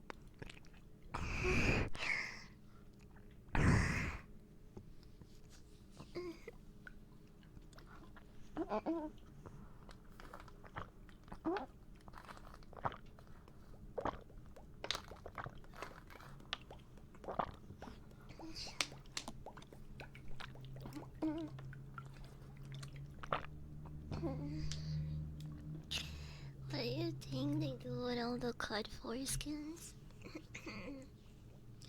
They're building a ship of a big old big ship. So they can go back to Dick Planet. There was an episode about this in Aquatine Hunger Force.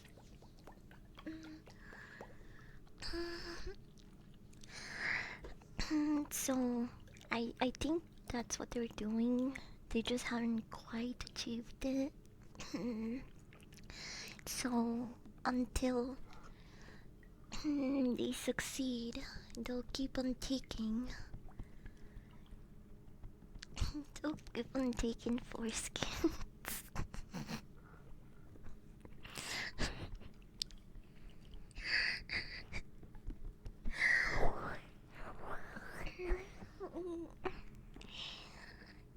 Humanity foreskin, or maybe they're making a foreskin monster.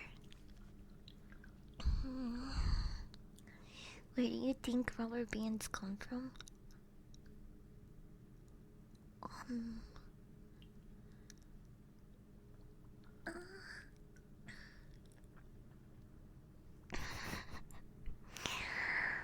Is the life back price and foreskin? Is there a return policy? I think if you pitch this idea, I think because you can make money off of this, if you pitch this to the government, they would 100% implement it.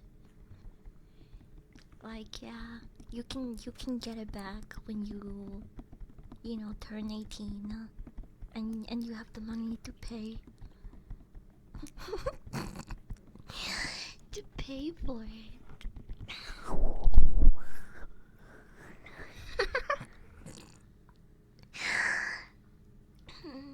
Hi, Blooming Star. Imagine they fuck up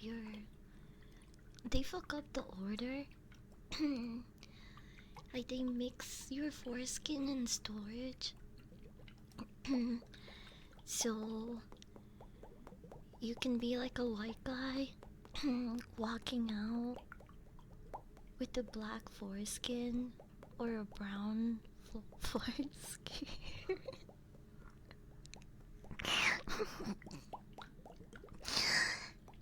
Bro, That shit would look fucked up. It'll be like a Frankenstein type of dick. Frankenweenie. But that's a really cute nickname. Frankenweenie. Come here, Weenie. Come here, Frankenweenie.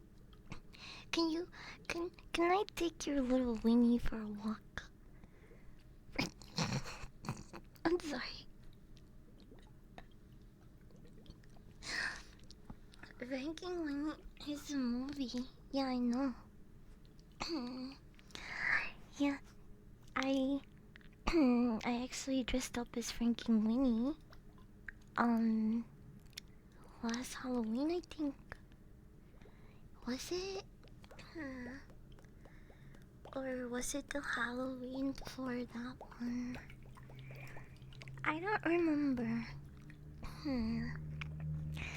But I did dress up as Frankenweenie. At some point, I have pictures. Let me show you.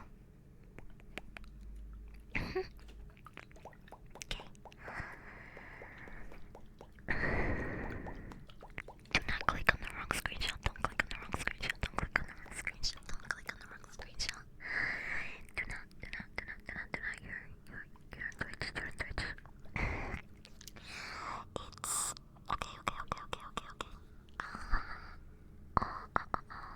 There's just so many fucking pictures.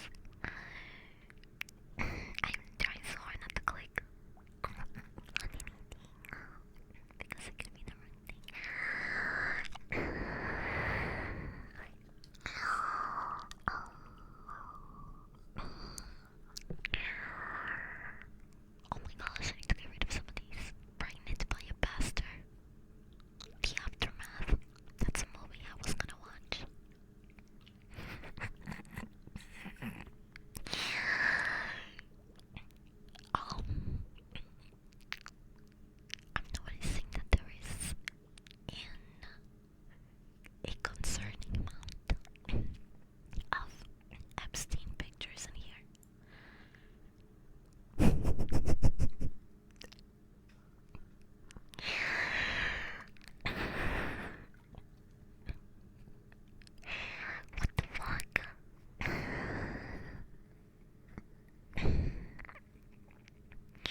milk talk earlier brought the trauma back, and that felt good.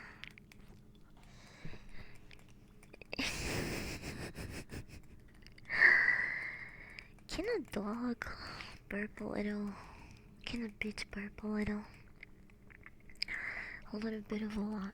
Dude, every time that I burped at the movie theater, it has been really embarrassing. I try not to do it to the point where I'm basically holding so much gas by the end of the movie that I'm gonna explode. Um, and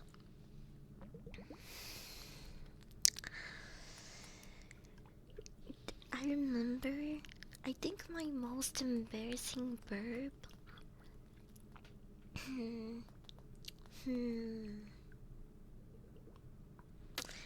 I think it was either in when I went to watch Weapons, or Weapons, or John Wick. What was the last John Wick movie? John Wick 5, I think.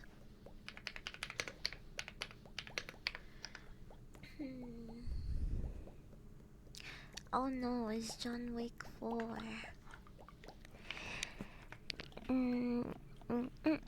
That one came out in 2023. Yeah. John Wick 4. I remember that I had a really embarrassing burp during that movie. Because it was during the scene where, John Wick is, uh, fighting someone in a glass air, like house area. All I remember, it's like there was glass all around, and there was this really intense scene where he's hiding from the guy, and the theater was really quiet, and I think everyone was like really immersed in the scene, because like I said, it was very tense, and it's like we were just waiting to see what happens next, right? And then I burped really fucking loud out of nowhere, and like everyone around me, like bro, they were looking at me, and I was so embarrassed. My face was red, and I uh, I felt a little better though, because some guys started laughing, and then everybody started laughing for like a second, and then they locked in because John Wick was still fighting that guy. So I guess all things considered, it could have been worse, but it was just that everyone initially turned to look at me, and it was just really embarrassing. I am so thankful to that one guy that started laughing. I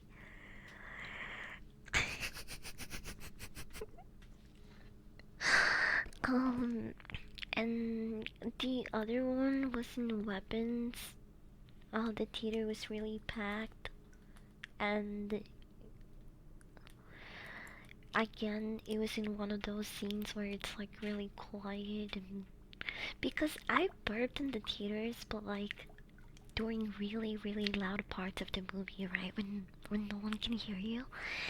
I I try to be tactical about my burps basically when I'm at the movie theater. Right? But those times it was just so fucking embarrassing because they were quiet, intense scenes. So I hate that.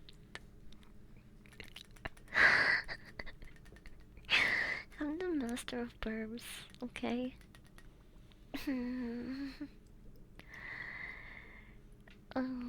I hate being reminded. I don't hate being perceived. I hate being reminded that I'm being perceived, I guess. In a way, sometimes. I am imagining the movie being over as people are leaving the theater. You send up to that one guy being like, so you like burps, huh? And fucking this guy with your twitching on it. I don't I wouldn't I don't have the confidence to look at people in the eye, straight in the eye and be like, I am a B-tuber. That's just like walking up to someone and being like, hey, did you know I'm mentally ill?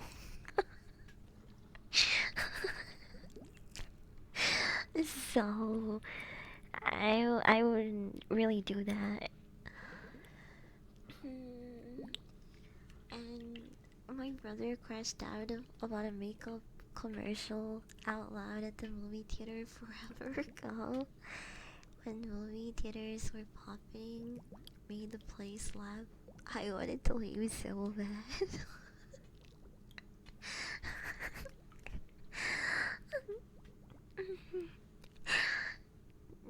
That sounds like something that I will laugh at, not gonna lie.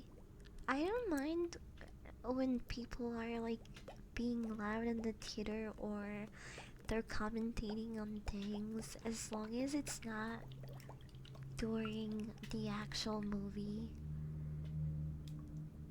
Uh, I try not to because that's how the Backrooms movie was for me. Like it was really loud at first and it was packed. I was like, holy shit, this is like weapons all over again. Uh, so I don't really mind as long as people are not like disruptive or being loud, like to the point where I can hear them. Uh,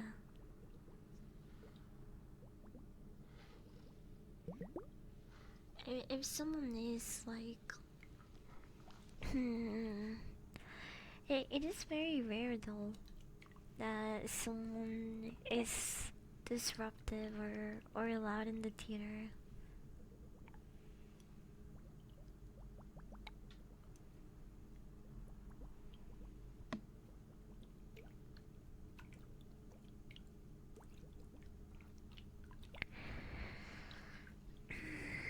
Yeah, like the theater was super packed for the back rooms, and it was pretty loud. But as soon as the movie started, everyone fucking locked in. It was so fucking quiet.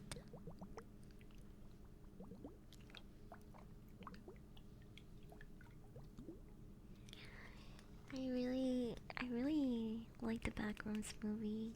I wanna do. I think going through horror worlds in VR chat wouldn't be as intimidating and scary. If I was doing it with chat.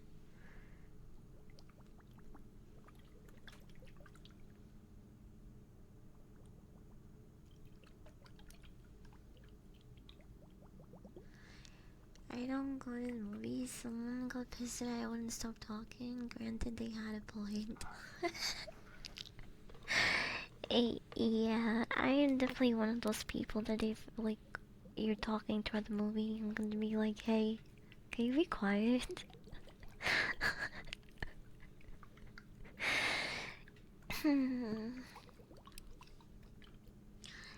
And I try to be nice.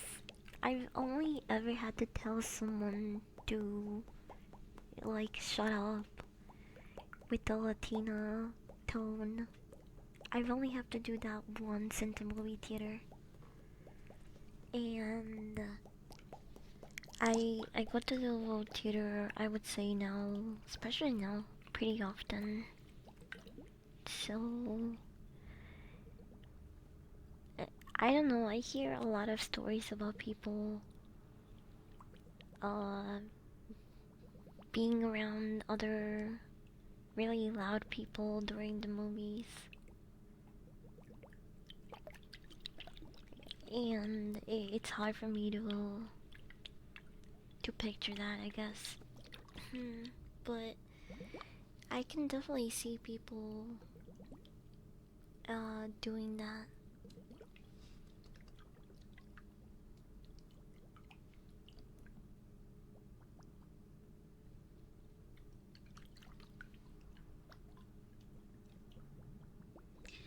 I think the one that is actually one of my movie theater pet peeves is when people bring their babies in there.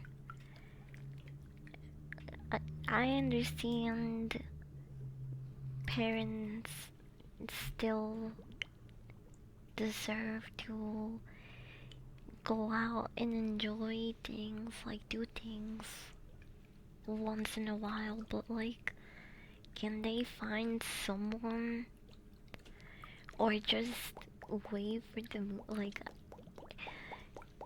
I don't think your baby belongs at a movie theater.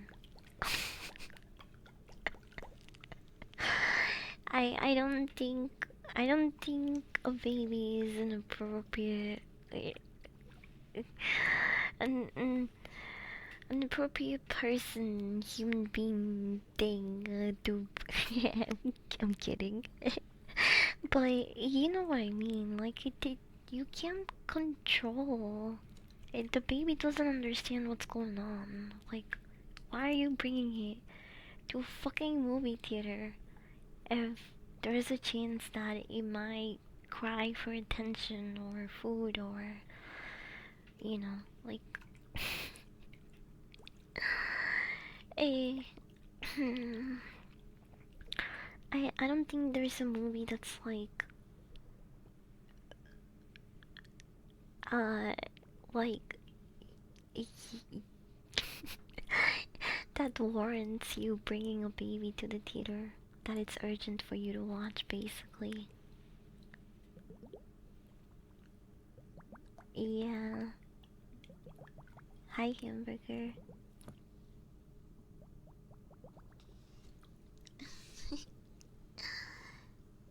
I'm not saying parents can't enjoy things,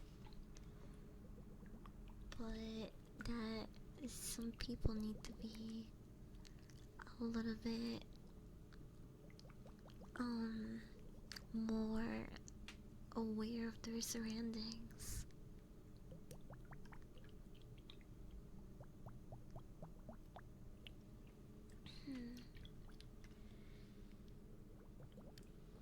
Hmm.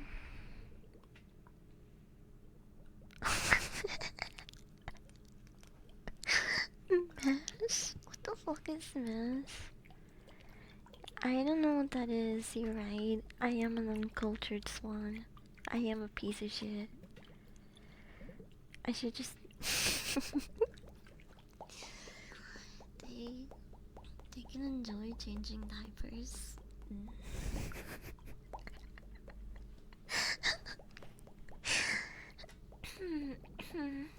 That's even worse than I expected. I'm sorry. I disappoint everyone. I knew I would disappoint you too. May I rub your orbs to show you how sorry I am?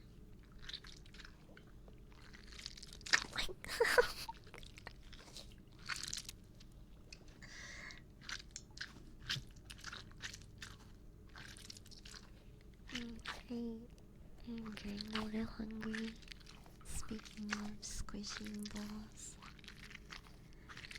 I am getting a little hungry.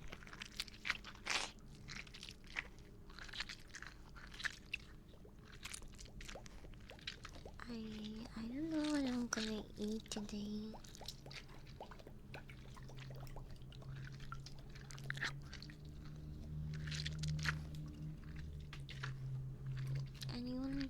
any food suggestions? What did you guys eat for lunch? Maybe I can steal one of your ideas. Nachos, goey slop. Even though you're the epitome of disappointment in my heart, that's fucked up. Who are you? My dad? You're not my dad. I had grilled cheese with mushrooms in it. Ew. Ew. What a freak.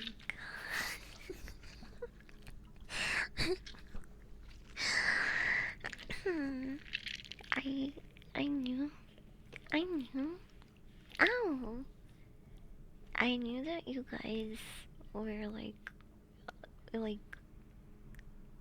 kind of like worked up weirdos and freaks, but I was not familiar with your level of freak. Grilled cheese and mushrooms. I'd rather eat white bread with butter and sugar.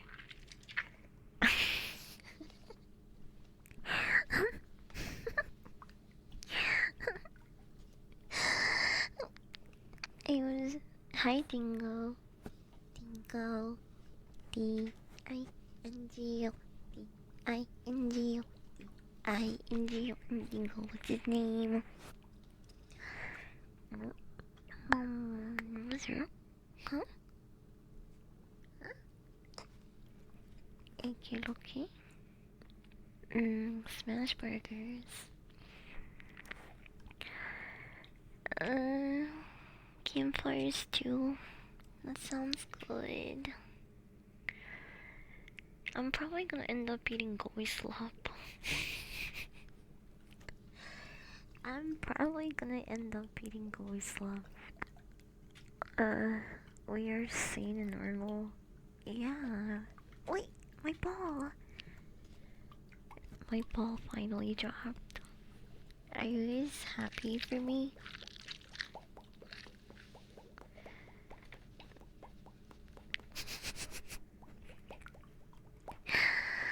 Oh. I love when she slop on my goy.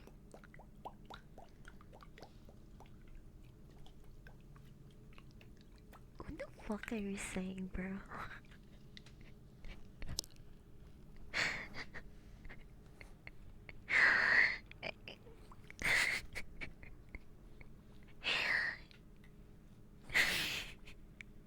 Some of you guys need to be banned off this platform right now.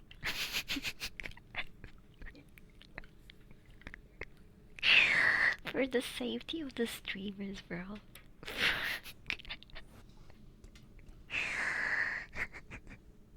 Oh, you guys make me wanna have a burger. I just don't think I have any unfrozen ground beef.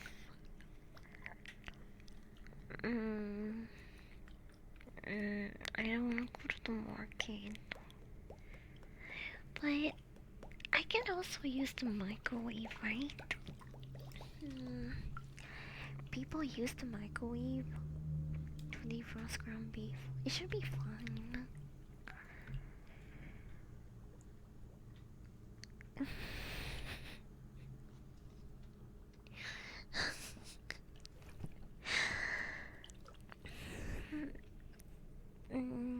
That's not how Twitch bans work.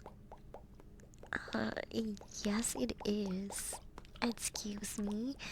I am the Twitch streamer here, okay? Are you the streamer? No, you're not. Okay. So, I know how Twitch works. Fuck you.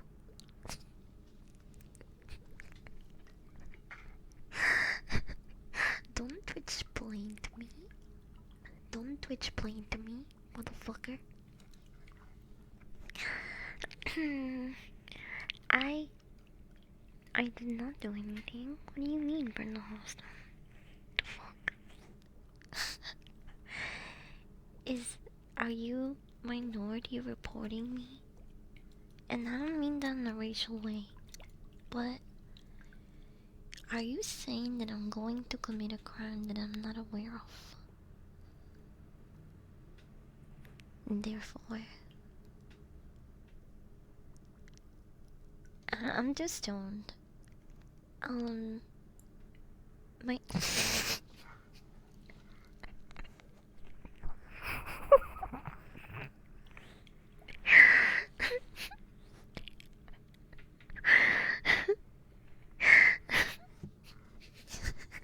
Shut the fuck up. Please shut up, shut up, shut up, shut up, shut up, shut up. Oh.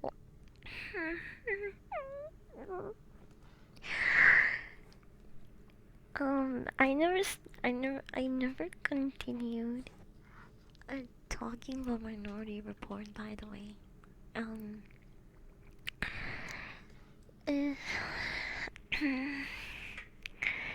so,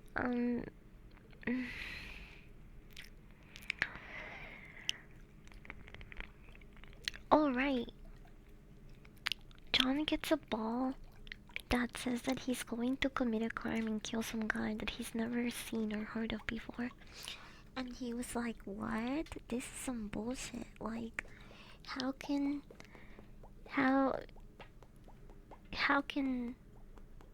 I kill this guy if I've never met him?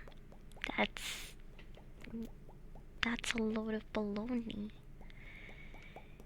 That's a load of pissaroni. That's bad. And so he tries to hide all the evidence. And the weird guy that I'm pretty sure kinda like humps the crack the crackhead cosmic beings that are floating on the pool. He sees John watch the prediction of him killing this guy. Bye, Burger. And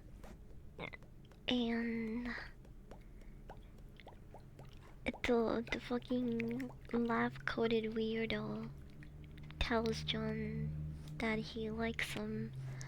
He's always been nice to him, so he's gonna give him 2 minutes to run before he hits to switch the alarm. And John tries to convince him not to, but then he just ends up running. And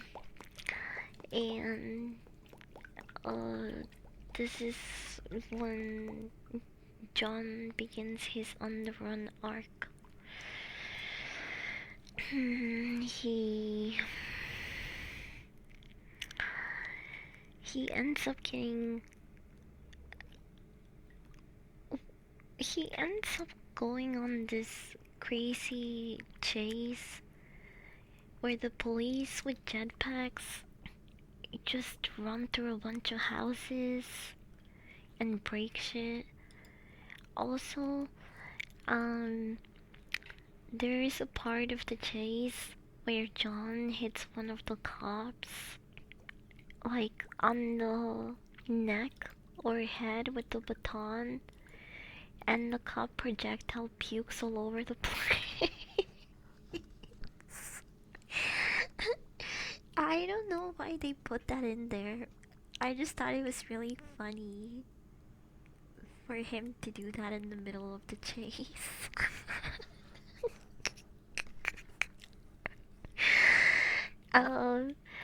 So he covers a bunch of other cops in puke, and they just like keep the chase going.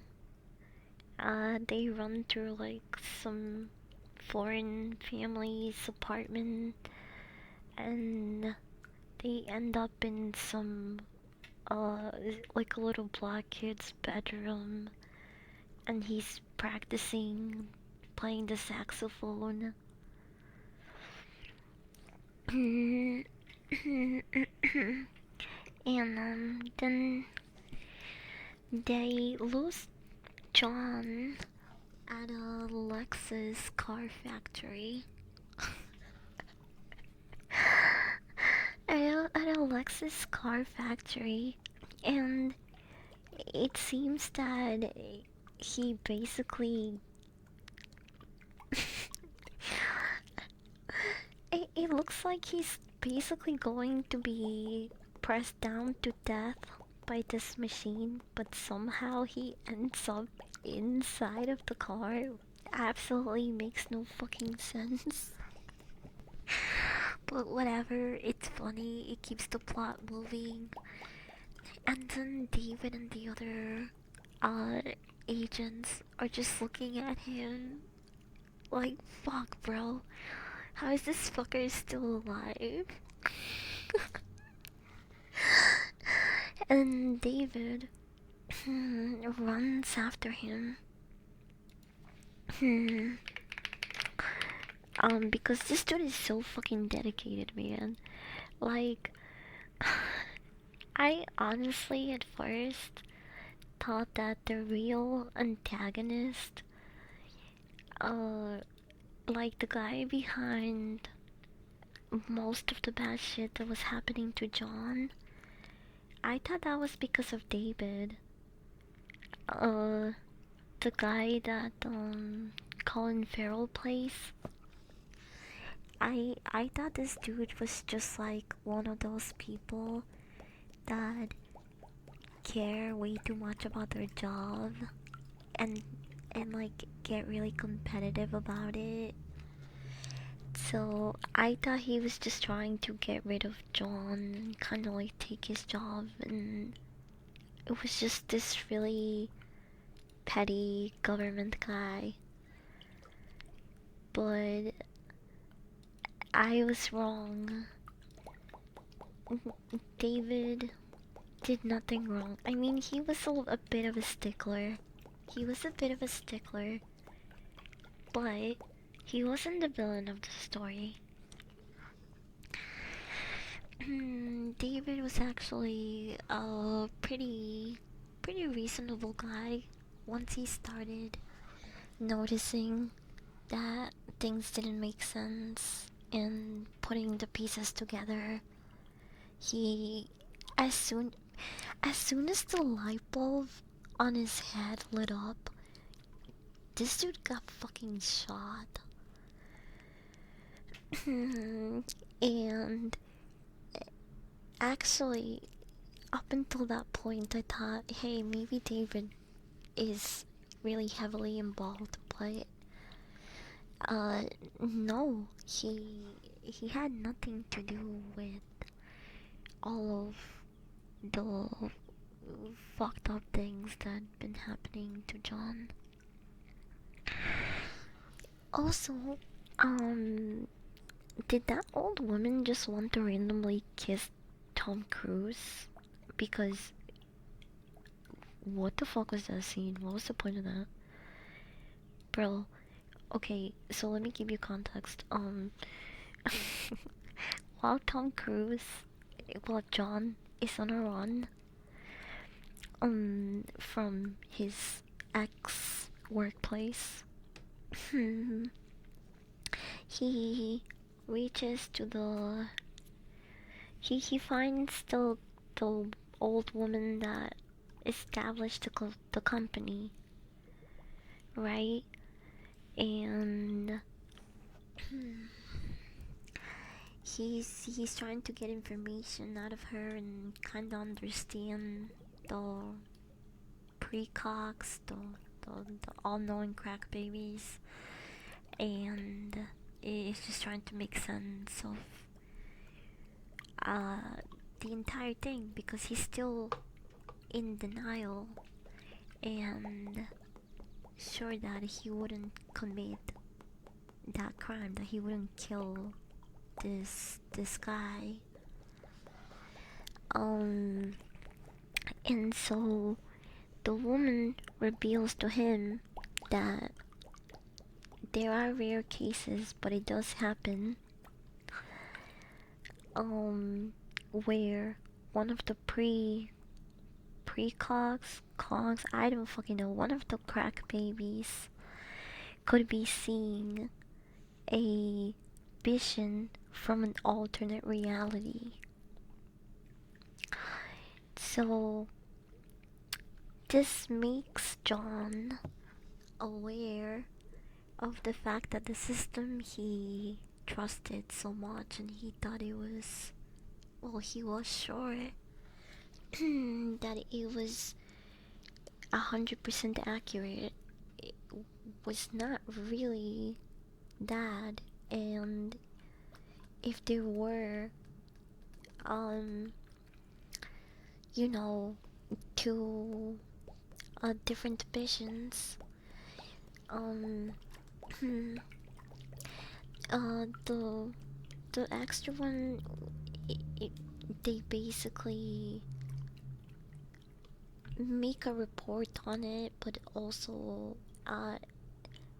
it's thrown away because the company doesn't want the government or anyone else to know that they've made mistakes. And so they refer to these like hidden reports as minority reports. And that's when they say the movie name like 3 times. And this one scene and then after she explains everything to John, the old lady kisses him. She just grabs his face and kisses him on the lips. And he's like,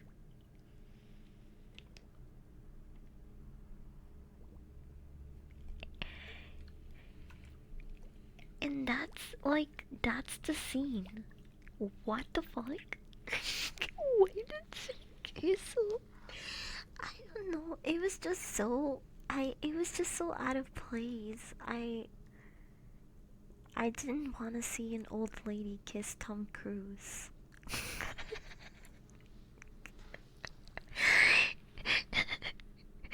It was kind of gross.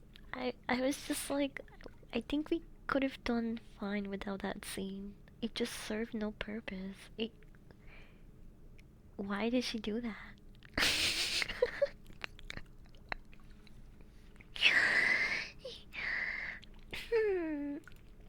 I don't know.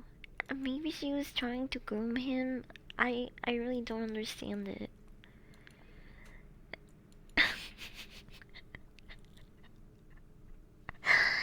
The confused look always gets me. It could have been a prince. And now we age shaming. That's right. Just like me trying to groom chat.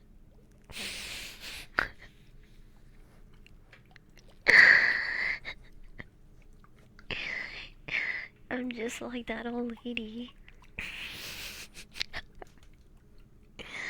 Who am I to complain?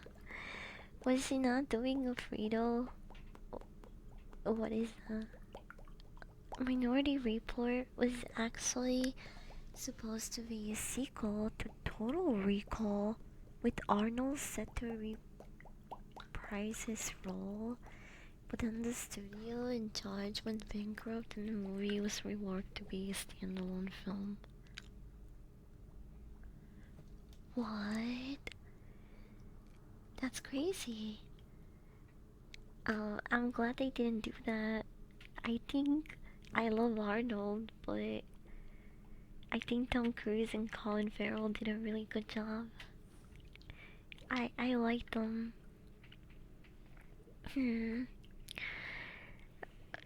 Is Tom Cruise really that short? By the way, Tom Cruise height. I know people always like joke about it. 5 feet 7 inches? What?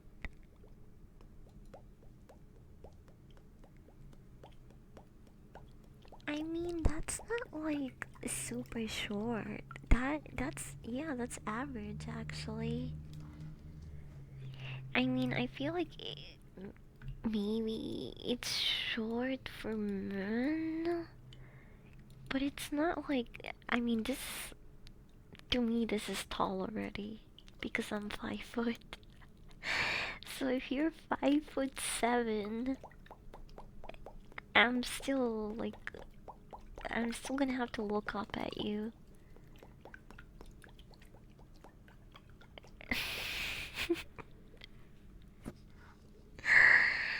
Oh, mm, he's short to me.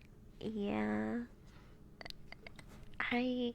What is the average height for men? I know for women, I think it's like 5 foot 5'5". Wait, average. Let me look it up. Average.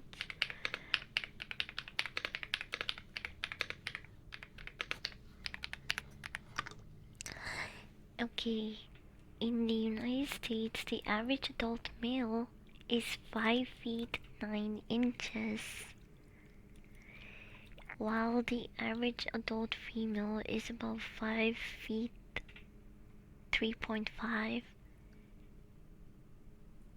What? Huh? Wait, I'm below average? I thought most girls were like 5 foot. Wait, what? Normal is 5'3" plus. What the fuck? Clown misfit. Thank you for the follow. That can't be right.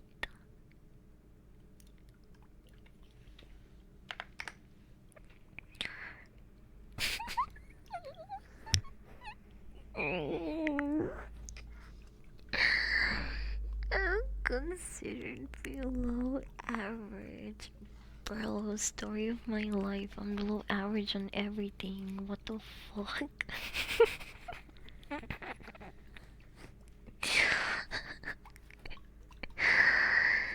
Mm.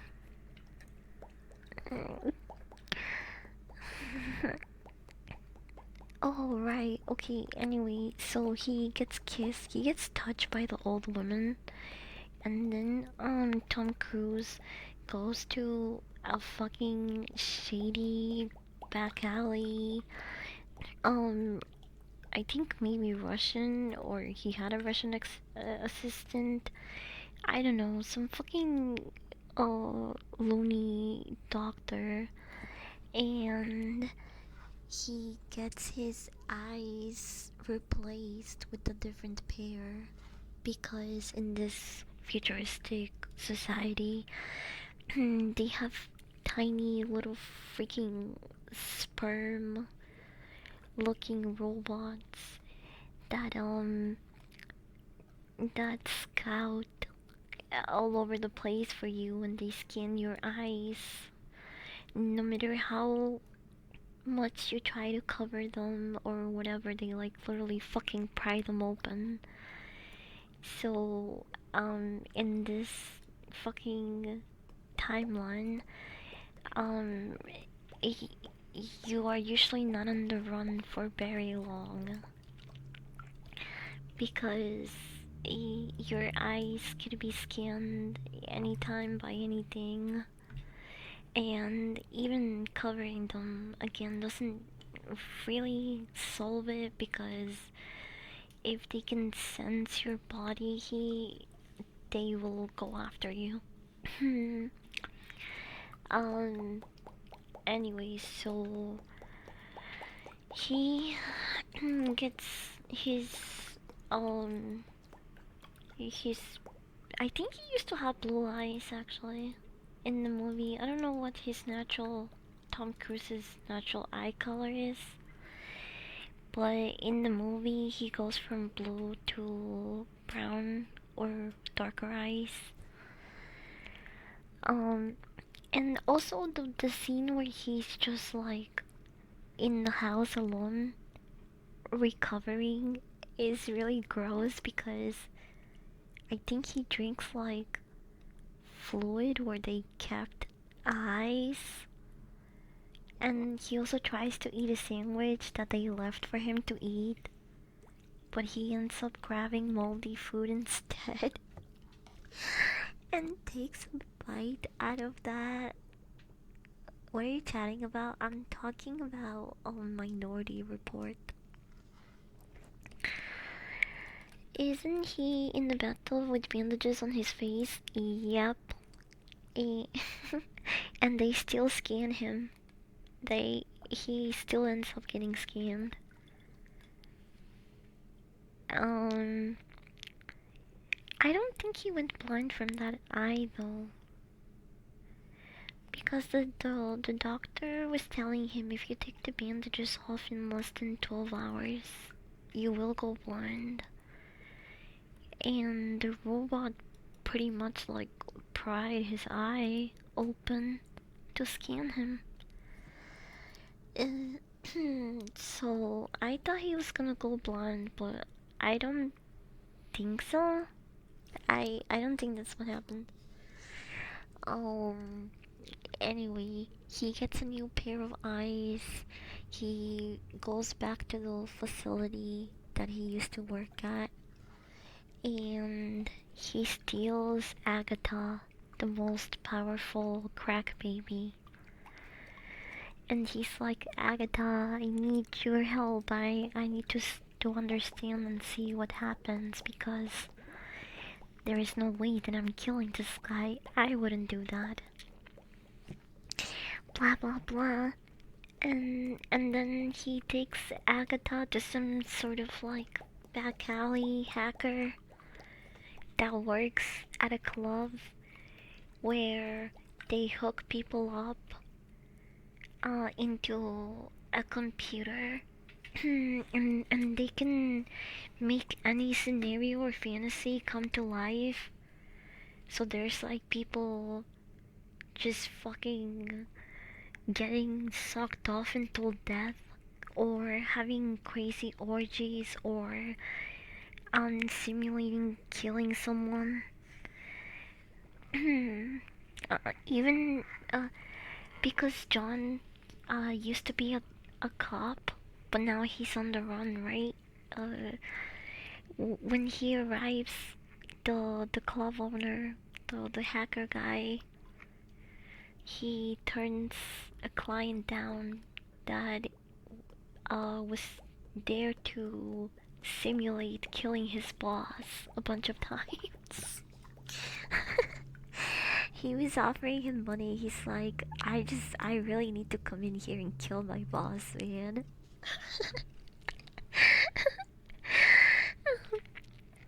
And he looked at John, the ex-cop, and he's like, you are a sick freak. You people are the reason why your clubs like this get a bad rep. And he kicked him out. And he seemed to regret that once John was like, don't worry, dude. I'm no longer a cop. He was like, oh dang. I should have taken that dude's money. Fuck. That's what I imagine BR chat is like. Kinda. Yeah, it can be. He did go blind in the eye, hence in the land of the blind, the one-eyed man is king. Oh, that's why he said that. Wait, no? Wait, but didn't he say that? Oh, I thought he was talking about the other guy that was missing two eyes. I thought when they said that it was about him, so I was really lost because I was like, that dude does not have two eyes at all. Not even one. He just has holes. Does he have a secret eye that I'm not aware of? I don't know, but you know what? Now that you said that, it makes a lot of sense. They were talking about Tom Cruise.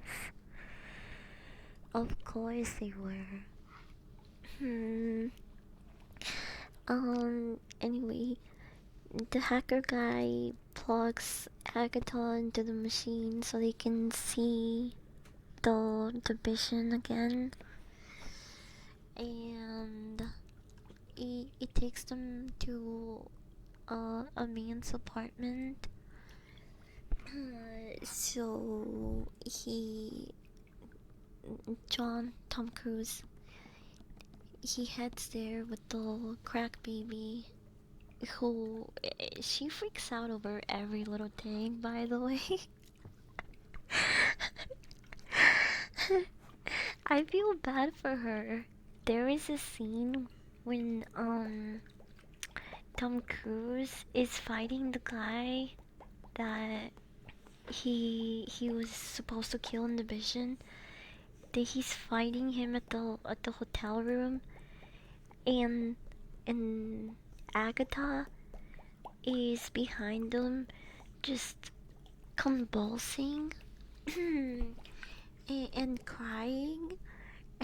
And she kind of reminds me of like when cats and dogs need to throw up. She's just there like. And the way that she's moving her body, I don't know, bro. It looked funny as fuck. I was like, oh my god, somebody help her. it's like, it's like when like the autistic kid is having a meltdown in like the like in like the grocery store or Walmart, just like a very public setting. And you're just watching from afar, like, oh my god, somebody help him. Like, you know what I mean, bro? I was like, this is. I just thought it was a really funny scene. Anyway, it turns out that this guy, was paid to pretend to be the guy that took John's son that day at the public pool. Basically they planted evidence in his apartment, like he had pictures of his son, and when John was about to kill him, he confessed that he didn't actually take his son and he was paid to pretend to, because he wanted to die and have the guy who he made the arrangement with pay his family after, you know, after John kills him, which is really fucking retarded because he ended up confessing to the fact that he actually doesn't know who hired him. He doesn't know who the man is. So if he's never seen or actually he knows who this person is, why would you trust him to give your family money after you die for him? Like, this guy is some special kind of retard for sure. I was like, dude, come on. Are we being serious right now? Like, he wasn't even lying. He actually didn't know exactly who hired him. But he was willing to pretty much die, which is just really stupid to me. Um, anyway, she was still having violent premonitions while also witnessing violent now monitions, which also doesn't make sense. The milk was supposed to amplify her powers and share her visions, but when she gets out, that's when her powers go crazy.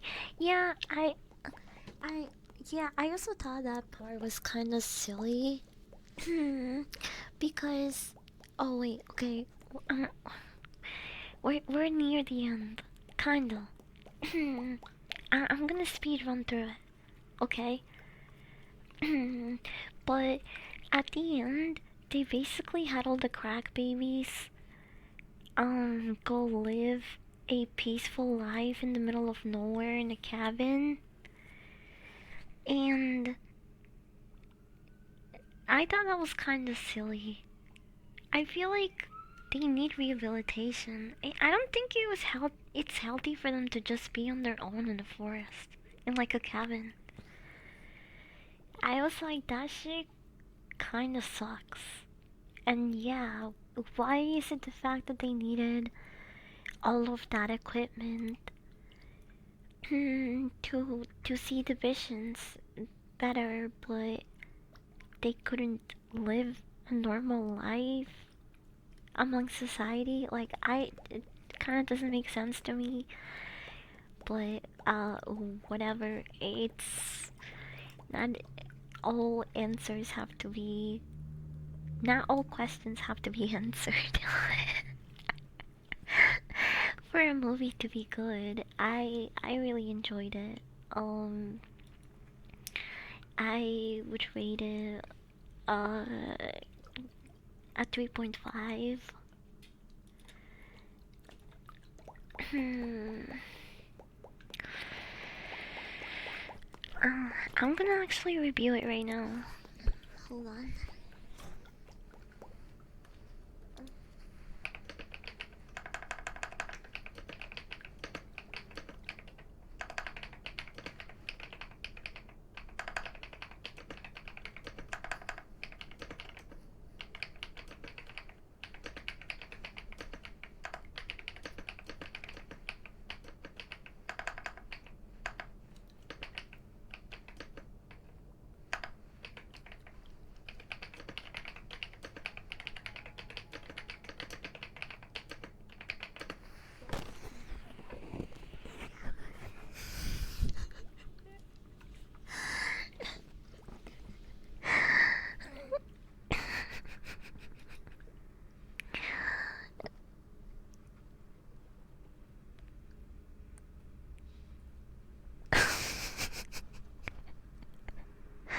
Wait, did I log in? I left a review. I said. Wait, where does my review go? Whatever. I said. I wish I'd gotten superpowers from my mom's drug abuse. All I got is this stupid mental illness and a weird toe.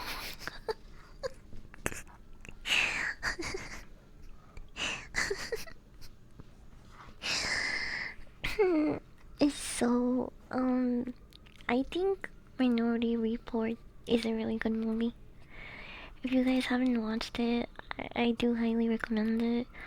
There is a lot of parts of it that I still haven't talked about and left out, and actually, some of them are. Whoa, what the fuck is going on there?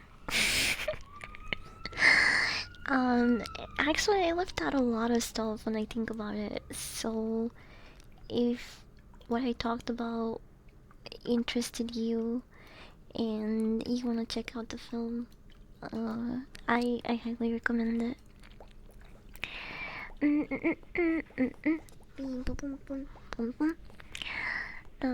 Collateral is the best Tom Cruise movie in my opinion.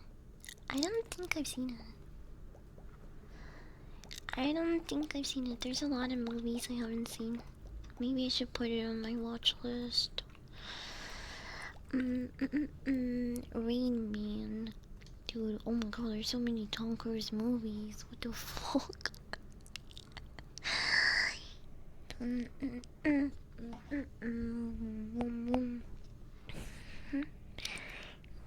Last Samurai?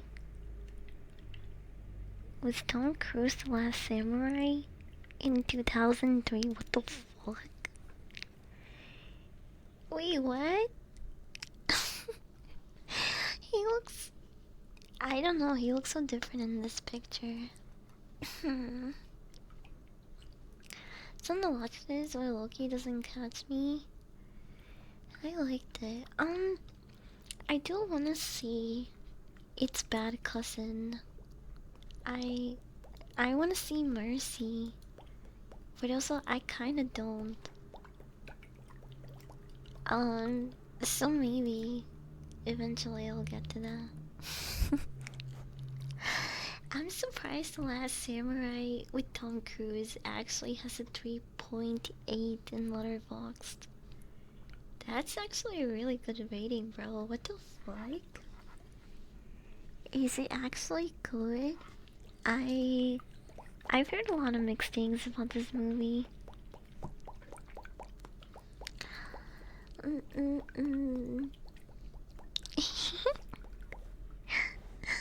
You stay in the basement. It wasn't The Last Samurai, but go just stream with him. It was entertaining, I thought. The top review under Tom Cruise's Last Samurai is the first weeaboo. What the hell, bro?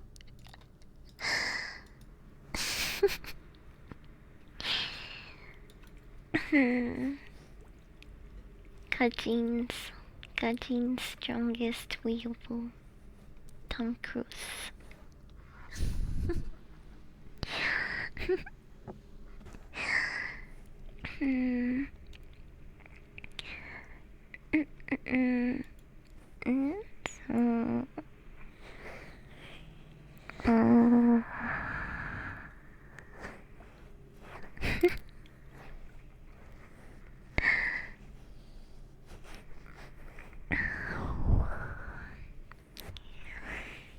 Sky is one I really want to watch.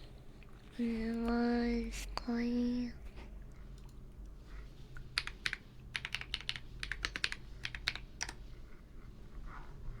2001. Penelope Cruz. Cameron Diaz. Kurt Russell.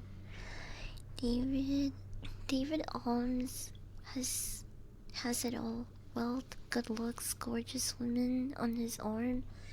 But just as he begins falling for the warm-hearted Sophia, his face is horribly disfigured in a car accident.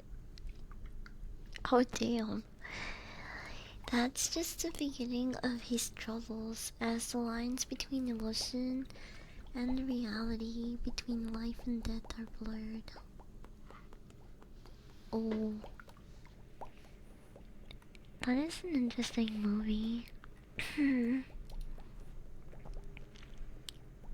looks so fucking young here, what the fuck? Oh wait, it's not about smoking.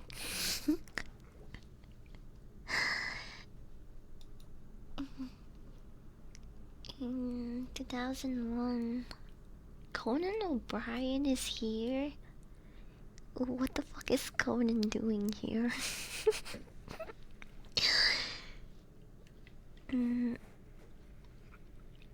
I should probably put this in my watch list. It sounds interesting.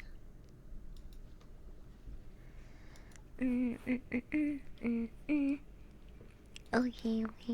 I'm getting hungry now. You guys hear that?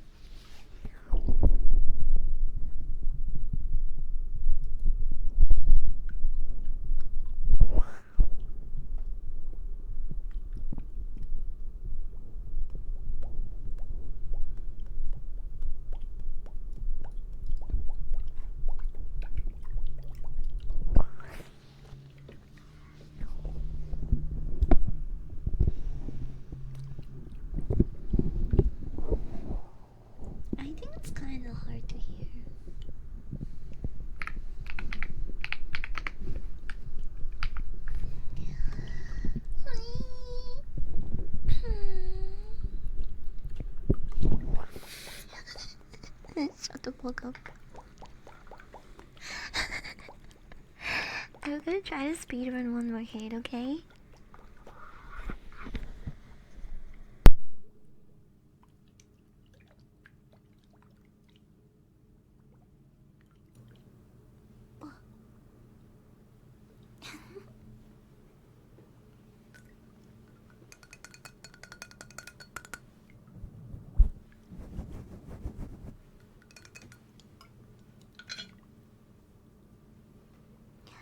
Where's...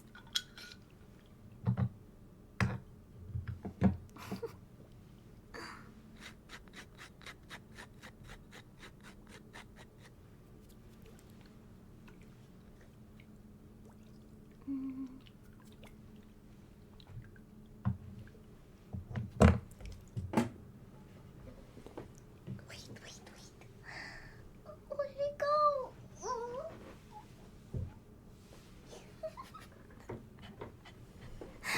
Okay, I still got time. Cheers.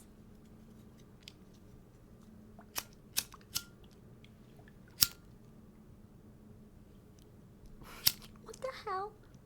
There we go. Cheers.